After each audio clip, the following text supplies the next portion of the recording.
بسم اللہ الرحمن الرحیم الحمد للہ رب العالمین والصلاة والسلام علی اشرف الانبیاء والمرسلین اعوذ باللہ من الشیطان الرجیم بسم اللہ الرحمن الرحیم یا معشر الجن والانس، اے جنوں اور انسانوں کی جماعت، الم یأتکم رسول منکم، کیا تمہارے پاس تم میں سے کوئی رسول نہیں آئے، یقصون علیکم آیاتی، جو تم پر میری آیات بیان کرتے ہوں، وینذرونکم لقاء یومکم ھذا، اور تمہیں اس دن کی ملاقات سے ڈراتے ہوں، قالوا، وہ کہیں گے، شہدنا علی انفسنا، ہم اپنے آپ پر ہی گواہی دیتے ہیں، وغرتہم الحیات الدنیا، اور انہیں دنیا کی زندگی نے دھوکہ دیا، وشہدوا علی انفسہم انہم کانوا کافرین، اور وہ اپنے آپ پر ہی گواہی دیں گے کہ یقیناً وہ کافر تھے۔ یعنی اس آیت سے پتہ لگتا ہے کہ اللہ رب العزت نے جنوں کی طرف بھی رسول بنا کر کچھ بھیجے ہیں اور کچھ انسانوں کی طرف بھی، کیونکہ اللہ رب العزت نے دونوں کو مخاطب کرتے ہوئے کہا کہ تمہارے پاس رسول نہیں آئے تمہیں ڈرانے والے۔ تو ایک رائے تو یہ ہے کہ پھر جنوں میں سے کوئی رسول نہیں بنا کر بھیجا گیا، مطلب علماء کی کچھ کی رائے ہے کہ جنوں میں سے رسول نہیں بھیجے گئے، صرف انسانوں میں سے رسول تھے، جو انسانوں میں سے رسول ہوتا تھا وہی اس قوم کے لیے ڈرانے والا بنا کر بھیجا جاتا تھا۔ لیکن اس میں پھر یہ اشکال پیدا ہوتا ہے کہ ایک قرآن کی آیت ہے، اس کا مفہوم یہ ہے کہ اگر اللہ رب العزت کوئی فرشتے بھی، مطلب مشرکین مکہ کا اعتراض تھا کہ فرشتہ رسول کیوں نہیں بنا کے بھیجا گیا، اللہ نے اس کے جواب میں کہا تھا کہ اگر زمین میں فرشتے رہتے ہوتے یعنی نوری مخلوق رہتی ہوتی، پھر اللہ رب العزت ان کی طرف انہی میں سے یعنی فرشتہ بنا کر کوئی رسول بھیجتا۔ دنیا میں انسان بستے ہیں تو اللہ نے انسانوں کی طرف سے رسول بنا کر بھیجا ہے۔ تو اس آیت کی تناظر میں علماء نے کہا ہے کہ جیسا کہ آدم علیہ السلام کے زمین میں آنے سے پہلے یہاں پر جن ہی رہا کرتے تھے، جنہوں نے سرکشی بہت زیادہ کی تو اللہ رب العزت نے ان کو ختم کر کے آدم علیہ السلام کو پیدا کر کے دنیا میں بھیجا تھا۔ تو آدم علیہ السلام سے پہلے تو ہم یہی کہیں گے کہ جہاں جن رہتے تھے تو جنوں میں سے ڈرانے کے لیے اللہ نے فرشتے ہی جنوں میں سے ہی کوئی رسول بنا کر بھیجے تھے۔ البتہ آدم علیہ السلام کے بعد اور بالخصوص آپ علیہ السلام یہ تو دونوں کے لیے نبی تھے، انسانوں کے لیے بھی آپ نبی بنا کر بھیجے گئے اور جنوں کے لیے بھی آپ کو نبی بنا کر بھیجا گیا۔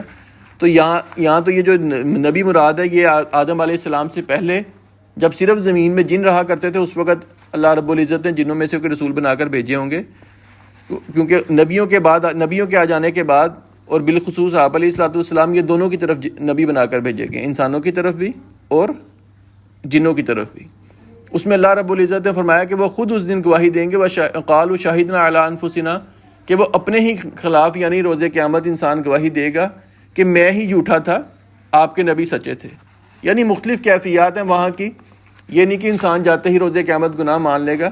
پہلے تو ایک درجہ یہ بھی آئے گا کہ اللہ رب العزت انسان کو کہیں گے کہ اب آپ فرشتے یعنی آپ کے سامنے نامہ اعمال رکھیں گے۔ جب فرشتے نامہ اعمال رکھیں گے تو انسان کہے گا کہ اللہ میں تو یہ فرشتوں کی بات ہی نہیں مانتا، فرشتے جھوٹ بول رہے ہیں، میں نے یہ گناہ ہی نہیں کیے، آج میں صرف اپنی گواہی قبول کروں گا۔ پھر اللہ رب العزت فرشتوں کو بھی مطلب خاموش کروائیں گے، اس کی زبان پہ بھی تالا لگے گا، پھر اس کے اعضاء بول کے بتائیں گے کہ ہم نے فلاں فلاں گناہ کیا، ہاتھ بول کے بتائیں گے، پاؤں بول کے بتائیں گے کہ فلاں گناہ کی طرف ہم گئے تھے۔ پھر وہ اپنے آپ کو ہی کوسے گا، اپنے ہی دان یعنی جس طرح انگلیاں غصے میں انسان چباتا ہے کہ میں اپنے آپ کو بچانے کے لیے میں نے فرشتوں کی گواہی کا انکار کیا تھا تو میرے اعضاء ہی بول کے میرے خلاف گواہی دے رہے ہیں۔ پھر وہ اپنے گناہ مان جائے گا، اور ایک یہ کیفیت ہے کہ پھر وہ اپنے آپ کو اللہ رب العزت کے ہاں مان لے گا، کیونکہ جب انسان کو جہنم کا عذاب ہونا ہے اس سے پہلے کہا جاتا ہے کہ انسان اقرار اپنی زبان سے کرے گا کہ ہاں میں نے یہ گناہ کیے تھے۔ تو یہ اللہ رب العزت نے فرمایا کہ وہ اپنی گواہی دیں گے کہ ہم ہی جھوٹے تھے، ہم ہی اپنے اوپر گناہ کرنے والے تھے۔ گناہ کرنے کی وجہ کیا تھی؟ وغرتہم الحیات الدنیا، ہمیں دنیا کی زندگی میں دھوکے میں ڈال دیا تھا، یعنی دنیا کی زندگی کا دھوکہ تھا، مال و دولت کی فراوانی تھی، عیش و عشرت کا سامان تھا، فرشتے اللہ جو نبی ہیں وہ اللہ سے ڈراتے تھے کہ اللہ مطلب جہنم سے ڈر جاؤ، لیکن انسان سمجھتا تھا کہ یہ صرف ہوائی باتیں ہیں۔ تو سارے وہ دنیا کی محبت میں اپنے آپ کو وہ بیان کرتے ہیں کہ دنیا کی محبت نے ہمیں اس درجے پہ لا کھڑا کیا کہ آج ہم اپنے ہی خلاف گواہی دے رہے ہیں۔ وشہدوا علی انفسہم انہم کانوا کافرین، اور یہی پھر وہ گواہی دیں گے کہ ہم ہی یقیناً جھوٹے تھے، ہم ہی کفر کرنے والے تھے۔ یہ روز قیامت کا اللہ نے ان لوگوں کا حال بیان کیا جو نبیوں کی بات نہیں مانتے، انبیاء کی بات نہیں مانتے۔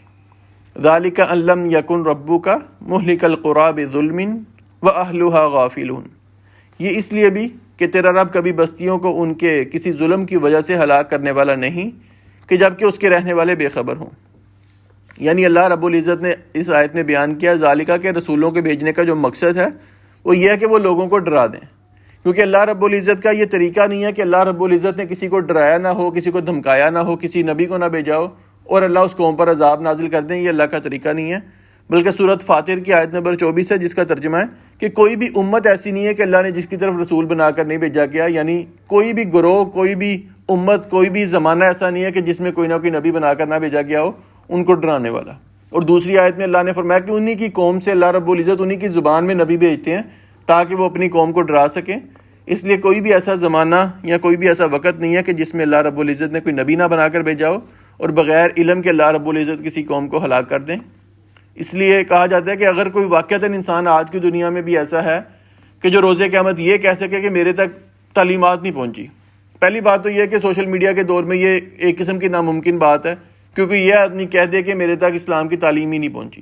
ہاں پھر بھی کوئی ایسا علاقہ ہو، بہت ہی کوئی بیکورڈ ایریا ہے کہ وہاں نہ کوئی اسلام کا پیغام لے کر گیا ہے، نہ وہاں پر کوئی سوشل میڈیا ہے، اگر وہاں پر کوئی ایسا آدمی بستا ہے کہ جس تک اسلام کی تعلیمات پہنچی ہی نہیں ہے، وہ پھر بھی شاید اللہ کے ہاں اس کا عذر قابل قبول ہو جائے کہ واقعتاً اگر وہاں اسلام کی تعلیمات نہ پہنچی ہوں۔ ویسی عام حالات میں جو بھی ہے، ہم پاکستان میں ہیں یا کسی بھی ملک میں رہ رہے ہیں، سوشل میڈیا کے ذریعے یا دیگر ذرائع کے ذریعے ہمارے تک اسلام کی تعلیمات پہنچ چکی ہیں۔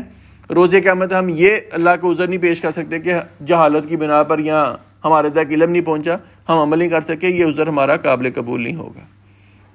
وَلِكُلٍّ دَرَجَاتٌ مِّمَّا عَمِلُوا، اور ہر ایک کے لیے مختلف درجے ہیں، مما عملوا، ان اعمال کی وجہ سے جو انہوں نے کیے، وما ربک بغافل عما یعملون، اور تیرا رب ہرگز غافل نہیں جو کچھ وہ کر رہے ہیں۔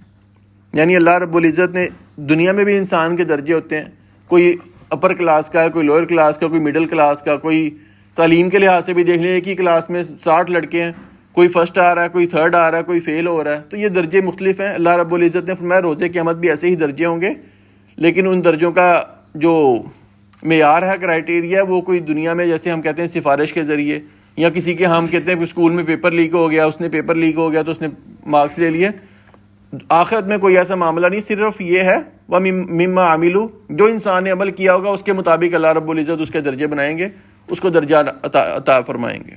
اور آپ نے حدیث میں بھی فرمایا کہ جنت کے 100 درجے ہیں، یعنی جس طرح انسان کا عمل بہتر ہوگا اس کا جو درجہ ہے وہ سب سے اور بلند ہوتا جائے گا۔ اور وَمَا رَبُّكَ بِغَافِلٍ عَمَّا يَعْمَلُونَ، یعنی دنیا میں انسان سمجھتا ہے کہ انسان دین کا کام کر بھی رہا ہے لیکن اس کو ترقی نہیں مل رہی، اس کو مطلب لوگوں کے درمیان عزت نہیں مل رہی، تو انسان سمجھتا ہے کہ یار ایک طرف میں دین کا کام کر رہا ہوں، مجھے کوئی ترقی نہیں مل رہی، مجھے کوئی فائدہ نظر نہیں آ رہا، کامیابی نظر نہیں آ رہی۔ دوسری طرف یہی دیکھ لیں کہ ہم کسی دنیا دار کو دیکھ لیں، وہ کوئی کام کرے تو اس کو ترقی بھی مل رہی ہے، اس کو فیم بھی مل رہا ہے، اس کو مال و دولت بھی مل رہا ہے، عزت بھی مل رہی ہے، تو انسان سمجھتا ہے کہ شاید میں ہی ناکام ہوں، لیکن اللہ نے فرمایا وَمَا رَبُّكَ بِغَافِلٍ عَمَّا يَعْمَلُونَ۔ انسان کوئی نیک عمل کرے یا کوئی برا عمل کرے، انسان یہ نہ سوچے کہ میرا رب غافل ہے، میں دنیا میں مجھے نہیں نواز رہا، کیونکہ اللہ رب العزت کے ہاں جو دینے کا معیار ہے، نوازنے کا، اللہ کی رضامندی کا، وہ دنیا نہیں بلکہ آخرت ہے۔ اور اس میں یہ بھی ہے کہ انسان دنیا میں بھی محنت کر کے ہی کوئی درجہ حاصل کر سکتا ہے۔ آپ نے کوئی تعلیم کے حاصل میدان میں، آپ نے کوئی کاروبار کے میدان میں کوئی ترقی کرنی ہے تو اس کا ایک ہی طریقہ ہے کہ آپ محنت کریں گے۔ دنیا میں بھی انسان محنت کر کے ترقی حق کرتا ہے، اور آخرت کی جو درجے کی بلندی ہے، ترقی ہے، وہ بھی انسان کو محنت کے ذریعے ملے گی۔ جو انسان جتنا کام کرے گا، جتنا، ویسے وہ کہتے ہیں کہ جتنا گڑ ڈالیں گے اتنا میٹھا ہوگا، جتنا انسان دنیا میں اللہ کے ساتھ زیادہ تعلق مضبوط کرے گا اتنا اس کا روز قیامت درجہ بلند ہوگا۔ اللہ تعالی ہمیں اعلیٰ درجوں میں شامل فرمائے۔ وَرَبُّكَ الْغَنِيُّ ذُو الرَّحْمَةِ، اور تیرا رب ہی ہر طرح سے بے پرواہ ہے۔ إِن يَشَأْ يُذْهِبْكُمْ، اگر وہ چاہے تو تمہیں لے جائے، وَيَسْتَخْلِفْ مِن بَعْدِكُمْ مَا يَشَاءُ، اور تمہارے بعد جانشین پیدا کر دے جسے چاہے، كَمَا أَنشَأَكُم مِن ذُرِّيَّةِ قَوْمٍ آخَرِينَ، جس طرح اس نے تمہیں کچھ اور لوگوں کی اولاد میں سے پیدا کیا۔ یعنی اللہ رب العزت نے بیان کیا کہ اللہ رب العزت بندوں کے عمل سے، اعمال سے بالکل غافل ہے۔ یعنی اللہ رب العزت نے جیسے فرمایا ذو الرحمہ، اللہ ہی رحمت والے ہیں۔ اللہ کی رحمت یہ ہے کہ انسان دنیا میں گناہ بھی کر رہا ہے، اللہ پھر بھی نہیں پکڑے، اللہ پھر مہلت دے رہے ہیں. یا اللہ یہ اس لحاظ سے بے پرواہ ہے کہ ہم نیک عمل کریں نہ کریں، گناہ کریں نہ کریں، اللہ کو کوئی فرق نہیں پڑ رہا.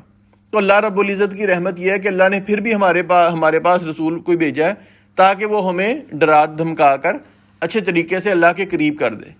یعنی اگر ایک رسول نہیں بھی آ رہا تو ہم نیک عمل نہیں بھی کریں گے تو اللہ کو کوئی فکر نہیں ہے، اللہ کو کوئی پرواہ نہیں ہے. لیکن یہ اللہ کی رحمت ہے ہمارے ساتھ کہ اللہ نے ہمارے ساتھ آسانی والا معاملہ کیا کہ نبی بنا کر بھیجا تاکہ انسان اس کی تعلیمات حاصل کر کے نیک اعمال کر کے اللہ کی رضا پا لے.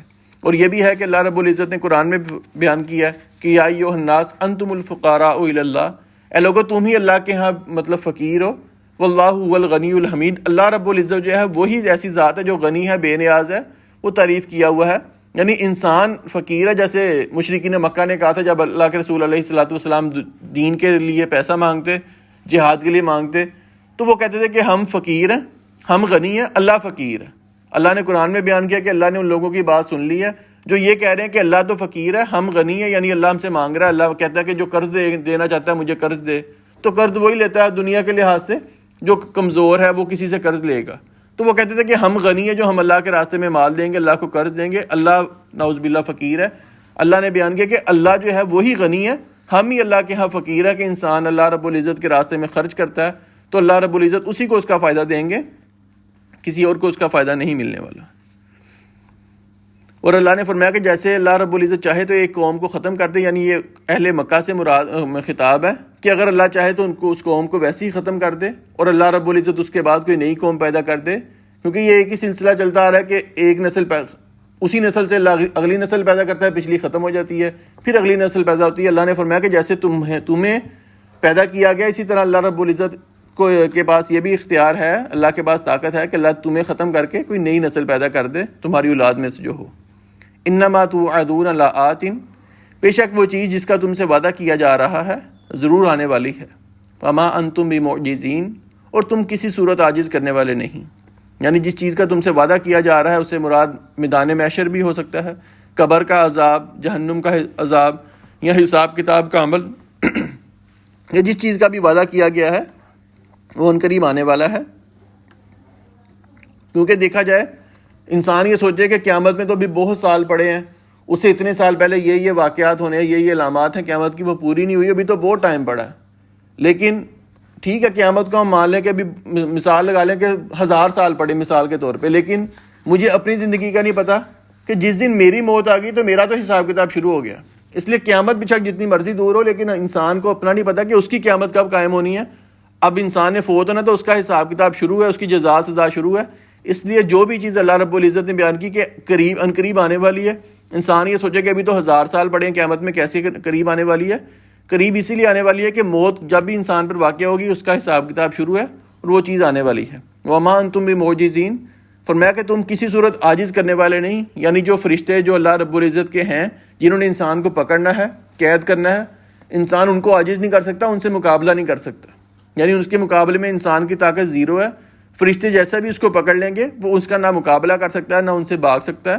اس لیے فرمایا کہ تم کسی صورت عاجز کرنے والے نہیں ہو ان لوگوں کو، یعنی اس مخلوق کو جو اللہ رب العزت کی نورانی ہے اور انسان کو پکڑنے والی ہے.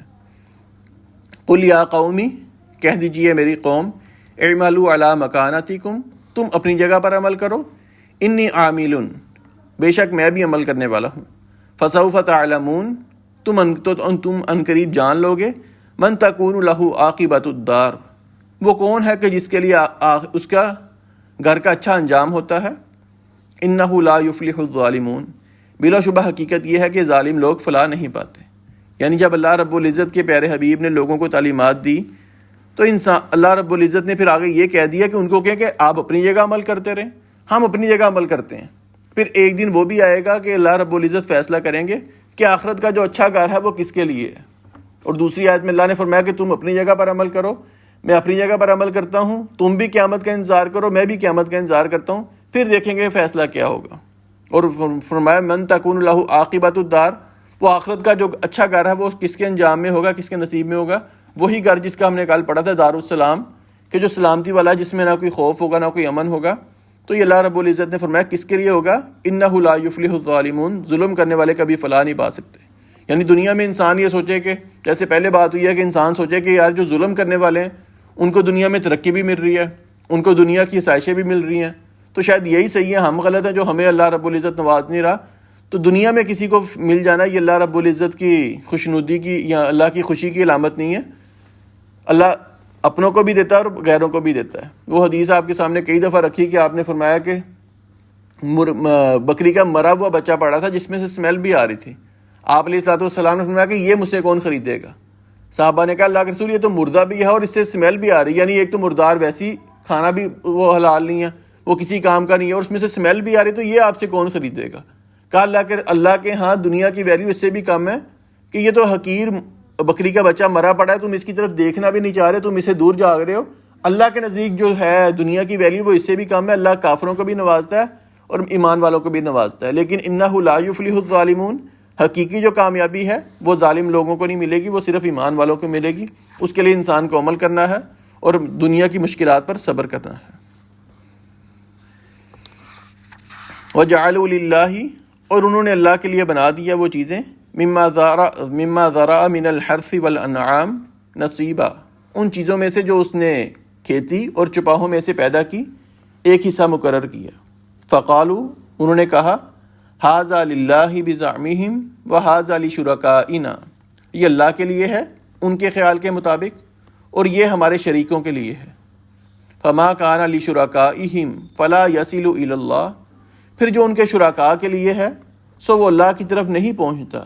وما کان للہ فہو یصل الی شرکائہم، اور جو اللہ کے لیے ہے سو وہ ان کے شریکوں کی طرف پہنچ جاتا ہے۔ ساء ما یحکمون، برا ہے جو وہ فیصلہ کرتے ہیں۔ یعنی اللہ کی دی ہوئی زمین سے، اللہ کے دی ہوئی چپاہوں سے اپنی مرضی سے انہوں نے اس کی تقسیم کر لی۔ مثال لے لیں کہ ایک زمین ہے، اس کے انہوں نے 4 حصے کر لیے، ایک حصہ وہ اپنے گھر کے لیے رکھ لیا، ایک حصہ رکھ لیا کہ اپنے رشتہ داروں میں دینا ہے، ایک حصہ رکھ لیا انہوں نے کہ اللہ کے لیے ہے، اور ایک حصہ انہوں نے رکھ لیا کہ یہ ہمارا بتوں کے لیے ہے۔ اپنی طرف سے مطلب اس کو کر لیا کہ یہ بس ہمارا، یہ اللہ کا، یہ بتوں کا۔ اللہ نے فرمایا کہ جو ان کے شرکاء کا ہے وہ اللہ کی طرف نہیں جاتا۔ اب مثال لے لیں کہ انہوں نے 25% گھر کے لیے رکھا تھا، 25% رشتہ داروں کے لیے رکھا تھا، گھر میں کوئی ضرورت پڑ گئی، گھر کا 25% ختم ہو گیا، رشتہ داروں والا ختم ہو گیا، اب اللہ والا 25% پڑا اور شریکوں والا 25% پڑا۔ اب وہ کہتے ہیں اللہ تو بے نیاز ہے، اللہ والا وہ اٹھا کر اپنا استعمال کر لیا، اپنی ضرورت پوری کر لی، شریکوں والا استعمال نہیں کرنا، شریکوں والا استعمال ہی کرنا، وہ 25% پڑا رہے گا، اللہ والا اپنی ضرورت پورا کرنے کے لیے استعمال کر لیا۔ یہ اللہ نے فرمایا کہ جو اللہ والا ہے وہ شرکاء کے لیے نہیں جائے گا، لیکن جو شرکاء والا ہے وہ، جو اللہ والا ہے وہ شرکاء کے لیے جا سکتا ہے، جو شریکوں کے لیے جمع کیا ہوا ہے وہ اللہ کی طرف نہیں جا سکتا۔ ساء ما یحکمون، برا ہے وہ جو فیصلہ کر رہے ہیں۔ اور آج ہم بھی اپنا رویہ دیکھ سکتے ہیں کہ مطلب یہ تو ان کی بات تھی کہ وہ جانوروں میں ایسے کرتے ہیں، ہم اپنے آپ کو دیکھ لیں کہ ایک طرف اگر لوگوں کا کوئی حق ہو یا میری اپنی کوئی ضرورت ہو، دوسری طرف اللہ کا حق ہو، میں اللہ کے حق کو چھوڑ دیتا ہوں اور اپنی ضرورت کو پورا کرتا ہوں۔ ہم اس کی پہلے بھی مثال لے چکے ہیں کہ اگر ہم گھر بنا رہے ہیں، گھر بنانے میں اگر ہماری نمازیں جا رہی ہیں، ہم کہتے ہیں یار 3 نمازیں اکٹھی پڑھ لیں گے، 4 اکٹھی پڑھ لیں گے، یہ آج گھر کا کام ضروری ہے، کل جمعہ چھٹی ہوگی تو آج ٹھیکیدار سے میں یہ کام کرا لوں، ہماری نماز آیا ہو رہی تو ہم کر لیں۔ اس کی تازہ مثال آپ کل سے 3-4 دن پہلے میچ سے لے لیں، وہ چیمپئنز ٹرافی ہو رہی تھی، وہ محمد شامی انڈیا کا پلیئر ہے، اس نے روزہ نہیں رکھا اور اس کا بیان آیا کہ روزہ میں بعد میں رکھوں گا، ملک میرا پہلے ہے، یعنی ملک کی خاطر اس نے روزہ چھوڑا ہے اور اس نے کہا میں روزے کی قضا بعد میں دوں گا۔ اور ایسے ہے کہ جو روزہ چھوٹ گیا صحیح زندگی کو روزہ ملنا نہیں، بالکل نہیں ملنا۔ اور یہ دیکھیں کہ جو جتنے سیکولر والے پیج ہیں نا، الہاد والے پیج ہیں، اس پہ اتنی اس کی تعریف ہو رہی ہے نا کہ اس نے ملک کو پہلے ترجیح دی ہے، مذہب کو بعد میں ترجیح دی ہے۔ اب یہ ہمارا رویہ ہے کہ ہم، ایک جگہ بیان آیا ہے کہ اس نے کہا کہ میں یہ ملک میرا پہلے ہے اور میں یہ روزہ جو ہے یہ میں بعد میں رکھ لوں گا، اگر شاید اس کا بیان ہے یا نہیں ہے، لیکن اس نے بہرحال یہ تو ہے کہ روزہ تو چھوڑا ہے میچ کے دوران، مطلب دن کا ٹائم ہے اور اس نے وہ پانی پی رہا ہے، اس کا مطلب روزہ تو نہیں ہے۔ ہم یہ دیکھ لیں کہ دین پہلے ہے، لیکن اس نے دنیا کو پہلے رکھا ہے، ملک کو پہلے رکھا ہے، اور جو ہے وہ دین ہے وہ اس کو بعد میں رکھا۔ ہم اس کی مثال لے لیں کہ ہاشم معاملہ کی ایک ویڈیو چلی تھی کہ اس نے 300 رن بنائے تھے ٹیسٹ میں، اور اس نے روزے کی حالت میں بنائے تھے۔ اس کی ویڈیو چلی تھی کہ رمضان تھا، 300 رن بنانے کے بعد اس نے سر پہ پانی پھینکا، پانی پیا نہیں۔ یونس خان کا بھی بڑی دفعہ آیا تھا کہ وہ ٹیسٹ میچ بھی کھیل رہا ہوتا ہے لیکن روزہ نہیں چھوڑتا۔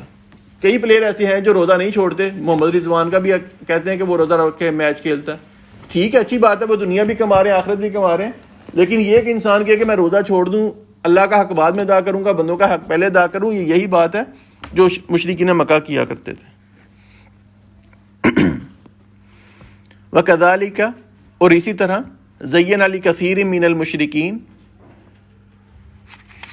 اور اسی طرح بہت سے مشرکوں کے لیے ہم نے مزین کر دیا قتل اولادہم، اپنی اولاد کو قتل کرنا، شرکاءہم، ان کے شریکوں کو خوشنما بنا دیا، یعنی شریکوں کے کہنے پہ اپنی اولاد کو، سگی اولاد کو قتل کرنا. یہ بھی ہم نے مشرکین مکہ کے لیے مزین کر کے پیش کر دیا. لیردوہم ولیلبسوا علیہم دینہم، تاکہ وہ انہیں ہلاک کریں اور تاکہ وہ ان پر ان کا دین خلط ملط کریں. ولو شاء اللہ ما فعلوہ، اور اگر اللہ رب العزت چاہتا تو وہ ایسا نہ کرتے. فذرہم وما یفترون، بس آپ چھوڑ دیجئے اور جو وہ جھوٹ باندھتے ہیں ان کو باندھنے دیں. یعنی اللہ رب العزت نے یہاں پر مشرکین مکہ کی ایک اور بات بیان کی ہے کہ وہ اپنے جو ان کے الہ تھے، بت تھے، ان کے لیے اپنی اولاد، سگی اولاد کو قتل کر دیتے تھے. یعنی قتل اولاد کا طریقہ بہت مختلف بھی رہا ہے. اہل عرب کی ایک تو یہ رسم تھی کہ وہ زندہ درگور، بیٹیوں کو زندہ درگور کرتے تھے. یعنی ان کے ہاں غیرت کا معاملہ تھا کہ کسی کے ہاں بیٹی پیدا ہو جائے اور بیٹی کا اگر وہ رشتہ کر دیں، جو داماد کا رشتہ ہے ان کے لیے نزدیک وہ بغیرت کا رشتہ ہے. جو داماد ہے وہ بغیرت ہے، اس لیے وہ بیٹی کو زندہ پیدا کرنے کے بعد اگر پیدا ہو جائے اس کو زندہ درگور کرتے تھے. اور اس کے متعلق وہ حدیث بھی ہے کہ صحابی بیان کرتے ہیں اللہ کے رسول کے پاس آئے، اسلام قبول کیا، کہا اللہ کے رسول میرا ایک گناہ ہے کہ اللہ معاف کرے گا. آپ نے پوچھا کون سا گناہ ہے؟ اس نے کہا اللہ کے رسول میری جو بیوی تھی وہ امید سے تھی، میں کسی کاروبار سے گیا، کسی کام سے باہر گیا، کئی سالوں کے بعد میں واپس آیا تو میں نے دیکھا کہ ہمارے گھر میں ایک چھوٹی بچی ہے، بولنے کے قابل ہے، کھیل رہی ہے. میری بیوی نے بتایا کہ جو میں امید سے تھی یہ ہماری بیٹی ہے. تو اس وقت میری غیرت جاگی کہ میں اپنی بیٹی کو زندہ مار دوں. لوگوں نے تانے دیے مجھے. پھر میں گھر میں آتا، میری بیٹی ہنستی مسکراتی مجھ سے کھیلتی، پھر میرا دل نرم ہو جاتا، حتیٰ کہ بیٹی تھوڑی سی بڑی ہو گئی، میرا اس سے اور لگاؤ ہو گیا. پھر ایک دن لوگوں نے اتنے تانے دیے کہ میں تنگ آ کر گھر آیا، بیوی کو کہا کہ بیٹی کو تیار کرو. بیٹی نے اچھا لباس پہنا، میرے ساتھ اٹھ گئی ہے. میں نے کلہاڑی بھی ساتھ لی ہے. راستے میں بیٹی پوچھ رہی ہے کہ بابا کہاں جا رہے ہیں؟ میں نے اس کو جواب نہیں دیا. جا کر میں نے گڑھا کھودا، وہاں سے ہوا چلی، اللہ کے رسول ہوا سے مٹی میرے منہ پہ گری. میری بیٹی نے ہی میرا منہ صاف کیا. پھر میں نے اپنی بیٹی کو ہی زمین میں اس میں گڑھے میں پھینک کے دوبارہ مٹی پھینکی. تو میری بیٹی مجھے کہہ رہی تھی کہ بابا ایسا نہ کریں، کیوں کر رہے ہیں، میرا گناہ کیا ہے؟ تو صحابی بیان کرتے ہیں کہ اللہ کے رسول علیہ الصلوۃ والسلام زاروں کتار رو رہے ہیں، حتیٰ کہ آپ کی داڑھی مبارک آنسو سے بھر گئی ہے. تو پوچھا کہ اللہ کے رسول کیا یہ اللہ میرا گناہ معاف کرے گا؟ تو آپ نے صرف قرآن کریم کی 2 آیات پڑھی، وَإِذَا الْمَوْءُودَةُ سُئِلَتْ، کہ اللہ رب العزت روز قیامت اس بیٹی سے پوچھے گی بِأَيِّ ذَنبٍ قُتِلَتْ، مجھے کس گناہ کی سزا میں مجھے مارا گیا. آپ یہی آیت پڑھتے رہے کہ بیٹی روز قیامت سوال کرے گی مجھے کس گناہ میں مارا گیا. تو اللہ کے رسول کیا یہ میرا گناہ اللہ معاف کرے گا؟ یعنی اتنا وہ معاملات خراب تھے کہ بیٹی پیدا ہو جانا ان کے ہاں ایک جرم تھا. اور دیکھا جائے ہمارے ہاں پڑھے لکھے معاشرے میں بھی ابھی تک بیٹی پیدا ہونا جرم ہی ہے. مطلب کہ ہمارے دور کے رشتہ دار ہیں ان کے ہاں بھی یہ بات ہے کہ اگر بیٹی پیدا ہو جائے ٹھیک ہے، خوشی منانی ہے، لیکن مٹھائی تقسیم نہیں کرنی. بیٹا پیدا ہے مٹھائی تقسیم کریں، لڈو تقسیم کریں. بیٹی پیدا ہو جائے مٹھائی نہیں تقسیم ہوگی، ٹھیک ہے جتنی بھی خوشی ہے لیکن مٹھائی تقسیم نہیں کرنی. یہ فرق کس چیز کا ہے؟ بیٹی بھی اللہ کی رحمت ہے، بیٹا بھی اللہ کی طرف سے دیا ہوا ہے. تو ہمیں یاد ہے کہ ہمارے ہاں ہم 3 بھائی ہیں، ہماری بہن کوئی نہیں ہے. بڑے بھائی کی بھی بیٹی نہیں تھی تو درمیان والے بھائی کی بیٹی ہوئی. تو ہمارے خاندان میں ایک قسم کی وہ پہلی بیٹی تھی. تو ہم نے وہ امریکن ہاسپٹل ہے وہ ادھر تھا، تو ہم نے ادھر مٹھائی تقسیم کی. تو ادھر نرس نے کہا کہ شاید یہ ہماری اس ہاسپٹل کا پہلا واقعہ ہے کہ بیٹی کی پیدائش پہ ہم نے مٹھائی کھائی ہے، کوئی بیٹی کی پیدائش پہ مٹھائی نہیں تقسیم کرتا. دیکھیں کتنا بڑا وہ ہاسپٹل ہے، کب سے بنا ہوا ہے. تو کوئی خاندان بھی ایسا نہیں کہ جو بیٹی کی پیدائش پہ مٹھائی کھلا رہا. کتنی بڑی بات ہے، ہم بیٹیوں کے ساتھ یہ سلوک کرتے ہیں. تو ایک عالم دین نے تو اس آیت کی تفسیر یہ کی ہے کہ جو روز قیامت بیٹی پوچھے گی مجھے کس گناہ پہ مارا گیا، کہ جو باپ اپنی بیٹی کا حق کھا رہا ہے، جو باپ اپنی بیٹی کو جہیز کے نام پہ تو دے رہا ہے لیکن حق مہر اس کے وراثت میں سے اس کو حصہ نہیں دے رہا، تو وہ بھی بیٹی روز قیامت پوچھے گی کہ میرا قصور کیا تھا، مجھے کس گناہ کی سزا میں قتل کیا گیا. یہ بھی قتل کرنے کے مترادف ہے کہ آپ بیٹی کا حق کھا لیں اس کو وراثت سے حصہ نہ دیں یا اس کی خوشی میں آپ شریک نہ ہوں، تو یہ بھی وہی مترادف ہے کہ آپ اپنے اولاد کو مار رہے ہیں۔ وراثت تو مرنے کے بعد ہوتی ہے۔ وراثت مرنے کے بعد ہے، لیکن یہ اکثر ہوتا ہے نا کہ باپ کہہ دیتا جی کہ جو آپ کا حصہ تھا جی وہ ہم نے جہیز باپ کو بنا کے دے دیا، مطلب وصیت بھی کر جاتے ہیں اور کہہ بھی جاتے ہیں کہ بس جو آپ کا تھا وہ آپ کا جہیز میں دے دیا، اب آپ کا وراثت سے حصہ نہیں ہے۔ بھائی بعد میں کہتے ہیں جی کہ یہاں ہمیں بلا لو، یہاں اپنا وراثت کا حصہ لے لو۔ بیٹی نے کیا کرنا ہوتا ہے اپنے بھائیوں کی خاطر کہ یہی میرے ہیں، تو وہ وراثت معاف کر دیتے۔ مطلب یہی سنا آج تک جی کہ بہنوں نے وراثت معاف کر دی ہے، کبھی یہ نہیں سنا کہ کسی بھائی نے وراثت معاف کی ہو کہ میری بہن کو حصہ مل جائے۔ آج تک یہی سنتے ہیں کہ باپ چلا گیا، وراثت تقسیم کی، بہن نے کہا جی مجھے وراثت نہیں چاہیے۔ مطلب کبھی یہ نہیں سنا کہ بھائی نے کہا ہو کہ مجھے وراثت نہیں چاہیے، میری بہن کمزور ہے، اس کو میرا حصہ دے دیں۔ تو یہ شاید اسی وجہ سے ہے کہ بھائی اس کو بعد میں دھمکیاں دے رہے ہیں یا جو بھی معاملات ہے، پھر بہن آخر کار اپنا حصہ معاف کر دیتی ہے۔ لیکن اگر اس نے دل سے معاف نہیں کیا تو پھر روز قیامت وہ سوال کرے گی کہ میرا حصہ کہاں ہے، کس سزا کی بنا پر میرا یہ معاملہ کیا گیا۔ تو اولاد کو قتل کرنے کا ایک طریقہ تو یہ تھا کہ وہ اولاد کو زندہ درگور کرتے تھے بیٹی کی پیدائش کی صورت میں۔ دوسرا یہ تھا کہ وہ فاقے کی وجہ سے وہ مطلب اولاد کو قتل کر دیتے۔ یا یہ تھا کہ اب آج کل بھی موجود ہے کہ ابورشن کروا لیتے ہیں کہ جی اولاد کو پالنا کہاں سے، فاقہ بہت ہے گھر میں۔ تو اللہ رب العزت نے بیان کیا قرآن کریم میں کہ اولاد کو اس نیت سے قتل نہ کرو کہ رزق کی وجہ سے قتل نہ کرو، ہم تمہیں بھی رزق دینے والے ہیں، ان کو بھی رزق دینے والے ہیں۔ کبھی کبھار ایسے ہوتا ہے کہ انسان بہت اس کے گھر کے حالات خراب ہوتے ہیں، لیکن اس کے ہاں کوئی بیٹی پیدا ہوتی ہے، کوئی بیٹا پیدا ہوتا ہے، اس کے حالات بہت ہی بدل جاتے ہیں۔ مطلب ہمارے جاننے والوں کا واقعہ ہے کہ ان کے زمین کے کوئی پیسے مرے ہوئے تھے اور کئی سالوں سے مرے ہوئے تھے، حالات بھی، کاروبار بھی ڈاؤن ہو گیا تھا۔ تو ان کے ہاں بیٹی کی پیدائش ہوئی تو وہ جو زمین کے پیسے مرے ہوئے تھے وہ بھی چند مہینوں میں واپس مل گئے اور کاروبار بھی صحیح ہو گیا۔ تو یہ اللہ رب العزت کی دین ہے کہ جو بھی انسان دنیا میں آتا ہے وہ اپنا رزق لے کر آتا ہے۔ اس لیے فرمایا کہ اولاد کو اس نیت سے قتل نہ کرو کہ آپ رزق کی وجہ سے، رزق اللہ دینے والا ہے، ان کو بھی دے گا اور تمہیں بھی دینے والا ہے۔ اور تیسرا بھی ایک طریقہ تھا کہ وہ بتوں کے نام پر اپنے بیٹے کو ویسی ذبح کر دیتے تھے کہ یعنی یہ بیٹا اگر پیدا ہوگا تو ہم نے اس کو بتوں کے نام پہ ویسی ذبح کر دینا۔ یہ کہتے ہیں کہ آج بھی کچھ قبائل موجود ہیں کہ جو ایسے کرتے ہیں کہ قبر والے کے نام ہے بیٹا اور زندہ ذبح کر دیتے ہیں، یعنی اپنی اولاد کو اپنے ہاتھ سے مارنا ہے۔ کچھ قبائل سے اس وقت بھی مکہ میں دو تین قبیلوں کے نام ملتے ہیں کہ وہ اپنے اولاد کو کہتے تھے کہ اگر ہمارے ہاں مطلب 2 بیٹے ہوں گے تو ایک ہم اپنے بتوں کے نام جو ہے اس کو ذبح کر دیں گے، ایک ہم اپنے لیے رکھیں گے۔ تو یہ وہ کیا کرتے تھے۔ تو اللہ رب العزت نے منع کیا کہ جو وہ کر رہے ہیں کرتے رہنے دیں، اللہ رب العزت ہی ان سے انتقام لینے والے ہیں۔ وقالو، اور انہوں نے کہا، ہذہ انعام، یہ جو چپاہے ہیں، وحرث حجر، اور کھیتی جو ہے وہ ممنوع ہے، لا یطمعوها الا من نشاء بزعمہم، انہیں اس کے سوا کوئی نہیں کھائے گا جسے ہم چاہیں گے ان کے خیال کے مطابق۔ وانعام حرمت ظہورها وانعام لا یذکرون اسم اللہ علیہا افتراء علیہ، اور کچھ چپاہے ایسے ہیں کہ جن کی پیٹھیں حرام کی گئی ہیں، اور کچھ چپاہے ایسے ہیں کہ جن پر وہ اللہ کا نام نہیں لیتے اس پر جھوٹ باندھتے ہوئے۔ سیجزیہم بما کانوا یفترون، ان قریب وہ انہیں اس کی جزا دے گا جو وہ باندھتے تھے۔ یعنی اس میں اللہ رب العزت نے جو بتوں کے سردار سمجھ لیں یا جو بتوں کے جو ہیڈ سمجھ لیں، ان کا یہ اللہ نے قول نقل کیا۔ یعنی بتوں کا مراد یہ ہے کہ جو بتوں کے بنانے والے ہیں، تو ان کا یہ قول ہے کہ وہ کہتے ہیں کہ جو کچھ چپاہے ہیں اور کچھ یہ جو کھیتیاں ہیں، یہ ہماری مرضی کے مطابق ہے کہ کون اس کو استعمال کر سکتا ہے، کون استعمال نہیں کر سکتا۔ یعنی یہ صرف بتوں کے نام ہے، تو ہم بتائیں گے کیا بتوں کے نام ہونے کے بعد یہ کون آدمی اس کو کھا سکتا ہے، کون نہیں کھا سکتا، ان کے خیال کے مطابق۔ اور کچھ چپاہے ایسے ہیں کہ جن کی پشتوں پر سواری کرنا حرام ہے، یعنی کچھ ان کے سواریاں موجود تھی کہ وہ لوگ مطلب پہلے زمانہ جاہلیت میں حج بھی کرتے تھے، لیکن ان سواریوں پہ نہیں کرتے تھے جو انہوں نے حرام کی ہیں۔ وہ سواریاں ساتھ لے کر جانا لیکن اس پر سواری نہیں کرنا۔ اور کچھ ایسے جانور کے جن کو ذبح کرتے تھے لیکن وہ غیر اللہ کے نام پہ ذبح کرتے تھے، اللہ کا نام نہیں لیتے تھے، لیکن افتراء علیہ، اللہ پر جھوٹ باندھتے ہوئے کہ اللہ نے اس چیز کا حکم دیا ہے۔ فرمایا کہ ان قریب اللہ رب العزت جزا دے گا جو وہ کام کر رہے ہیں۔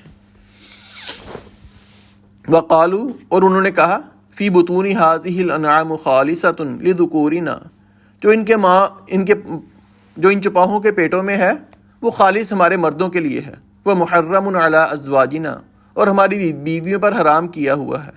وَإِن يَكُن مَيْتَةً فَهُمْ فِيهِ شُرَكَاءُ، اور اگر وہ مردہ ہو تو وہ سب اس میں شریک ہیں۔ سَيَجْزِيهِمْ وَصْفَهُمْ، ان قریب وہ ان کے کہنے کی جزا دے گا۔ إِنَّهُ حَكِيمٌ عَلِيمٌ، بے شک وہ کمال حکمت والا، سب کچھ جاننے والا ہے۔ یعنی یہ پچھلی آیت کی وضاحت ہی ہے کہ ان کے ہاں یہ کام تھا کہ یہ جو چیز ہے، مطلب فلاں جو جانور ہے وہ خالص ہمارے مرد کھائیں گے، عورتیں نہیں کھا سکتی، اور اگر اس کے مطلب حمل وہ جو ہے وہ مردہ پیدا ہو گیا تو پھر مرد کھائے عورت کھائے سب کے لیے برابر ہے۔ یہ انہوں نے اپنے طور پر یہ طریقے بنا لیے تھے ان کے بتوں نے کہ یہ کام صرف ہماری مردوں کے ساتھ خاص ہے، اور کچھ چیزیں انہوں نے کی ہوئی تھی کہ یہ عورتوں کے ساتھ خاص ہیں، اس کو مرد نہیں کھا سکتے۔ قد خسر الذین قتلوا اولادہم سفہا بغیر علم، فرمایا بے شک ان لوگوں نے خسارہ اٹھایا جنہوں نے اپنی اولاد کو بے وقوفی سے کچھ جانے بغیر قتل کیا۔ وحرموا ما رزقہم اللہ، اور انہوں نے اللہ کا دیا ہوا جو کچھ تھا جھوٹ باندھتے ہوئے، افتراء علی اللہ، اللہ پر جھوٹ باندھتے ہوئے حرام ٹھہرا لیا۔ قد ضلوا وما كانوا مہتدین، یقیناً وہ گمراہ ہو گئے اور وہ ہدایت پانے والے نہ ہوئے۔ یعنی اللہ رب العزت نے اس آیت میں بیان کیا کہ قتل اولاد کی جو رسم تھی ایسا گناہ ہے کہ فرمایا صفحاً بغیر علم کے بھی اگر انسان نے یہ کام کر لیا تو اللہ رب العزت کے ہاں اس کی معافی نہیں ہے، الا یہ کہ انسان توبہ کرے، کیونکہ ویسی تو ہے کہ عام مفہوم ہے کہ انسان اگر بغیر کوئی علم کے گناہ کرتا ہے تو انسان کو اللہ رب العزت نہیں پکڑتے، لیکن یہ ایسا گناہ اللہ نے بیان کر دیا کہ یہ عقل کے بھی خلاف ہے، یہ انسان کے اخلاقی مطلب معاشرے کے لحاظ سے بھی خلاف ہے کہ انسان زندہ جاگتی جان کو صرف اس لیے مار دے کہ رزق کی وجہ سے مار دے، یا اس لیے مار دے کہ وہ بیٹی پیدا ہوئی ہے۔ تو اللہ رب العزت نے یہ ایسا گناہ بیان کیا کہ انسان اگر کرے گا تو اللہ رب العزت چاہے اس نے بغیر علم کے کیا ہو، لیکن اللہ رب العزت نے فرمایا وہ لوگ خسارے میں ہیں۔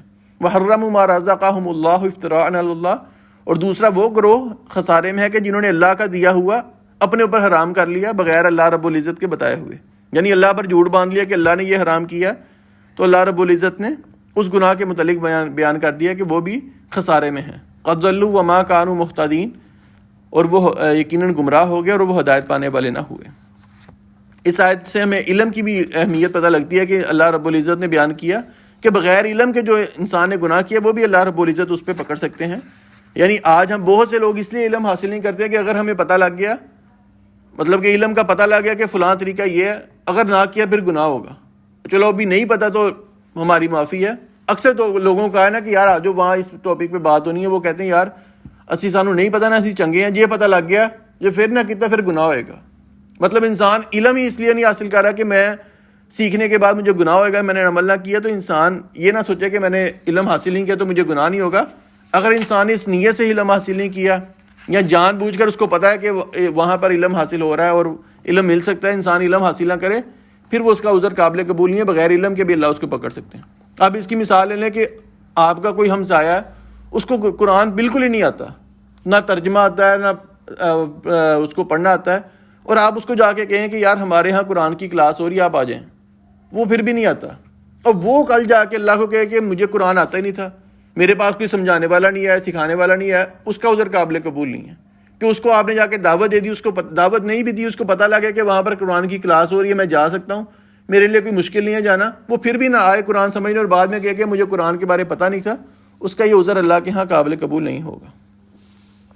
اور یہ اللہ رب العزت نے جو اختیار یہاں پر بیان کیا ہے، انہوں نے اللہ پر جھوٹ باندھتے ہوئے چیز حرام کر لی، یہ اللہ نے دنیا میں سے کسی کو اختیار نہیں دیا کہ حلال کردہ چیز کو حرام کر لے، حتیٰ کہ آپ علیہ الصلوۃ والسلام کے بارے میں واقعہ ملتا ہے کہ وہ آپ کی ازواج میں آپس میں جیسے سوکنے ہوتی ہیں، وہ بھی آخر تھی تو سوکن، مطلب ویسے ان کے معاملات بہت اچھے تھے، لیکن کبھی کبھار وہ ایک دوسرے کے خلاف بھی ہو جاتی، جیسے سیدہ عائشہ کے بارے میں آتے ہیں، مطلب وہ کم عمر تھی تو وہ جوشیلی زیادہ تھی، غصہ جلدی کرتی تھی، وہ آپ ان کے گھر میں موجود تھے، ایک لونڈی نے آ کر آپ کو کوئی حلوہ کھانے کی چیز پیش کی کہ آپ کی فلاں بیوی نے دی ہے، سیدہ عائشہ نے غصے میں وہ برتن ہی نیچے پھینک کے توڑ دیا کہ جان کے اس نے میری طرف بھیجا ہے، تو آپ علیہ الصلوۃ والسلام خاموش رہے، آپ نے کہا کہ چلو کھانا جو تم نے ضائع کیا ہے، یہ جو اس کا برتن ہے برتن کے عوض اس کو کوئی برتن دو۔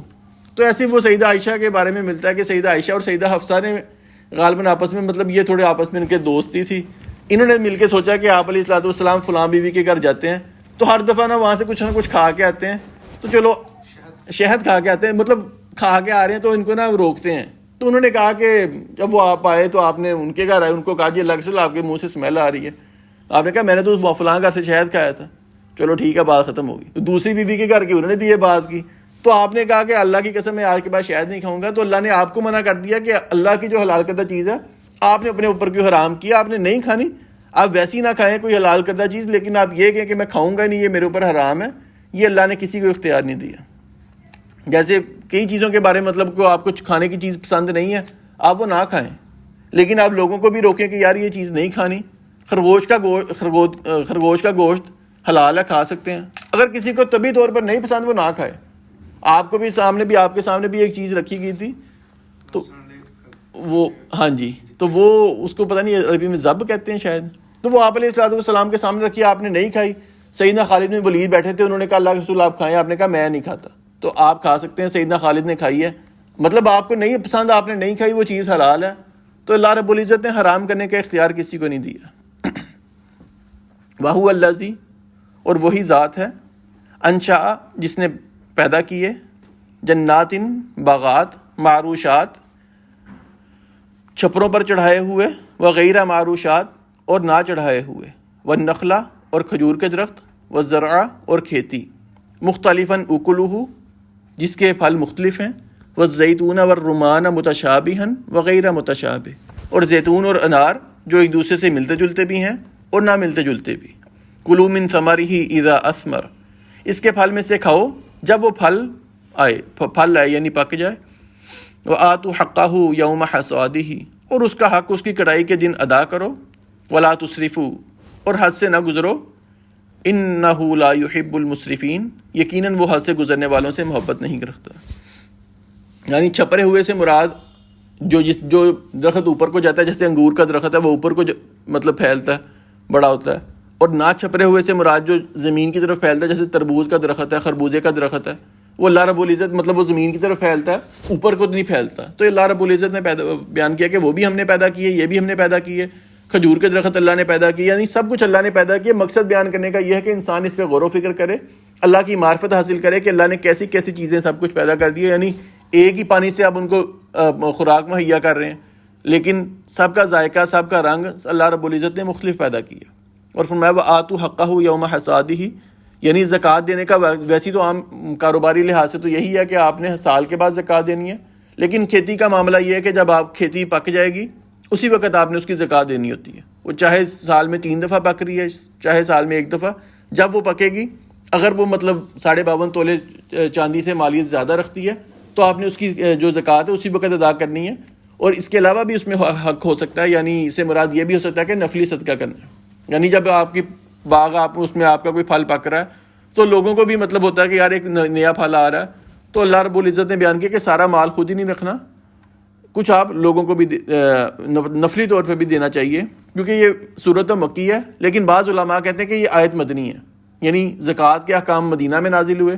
جو کہتے ہیں کہ یہ مدنی صورت ہے وہ کہتے ہیں کہ اس سے مراد زکوٰۃ کے احکام ہے کہ زکوٰۃ جو ہے وہ آپ نے اسی وقت ادا کرنی ہے. اور جو کہتے ہیں کہ مکی صورت ہے، یہ آیت بھی مکی ہے، تو وہ کہتے ہیں کہ مکہ میں زکوٰۃ فرض نہیں تھی، اس سے مراد نفلی صدقہ ہے کہ آپ نے نفلی صدقہ کرنا ہے. لیکن آگے فرمایا ولا تسرفوا، اسراف نہیں کرنا، حد سے نہیں گزرنا.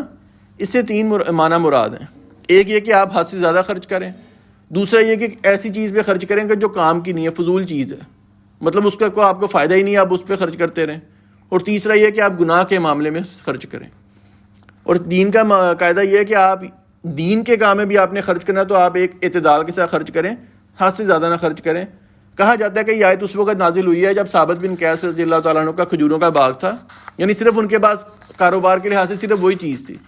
اور کھجوروں کا باغ جب پکا انہوں نے سارے کا سارا باغ صدقہ کر دیا، ایک کھجور بھی گھر کے لیے نہیں رکھی، یعنی گھر والوں کا بھی ان کے اوپر حق ہے، ان کی کفالت ان کے ذمہ تھی.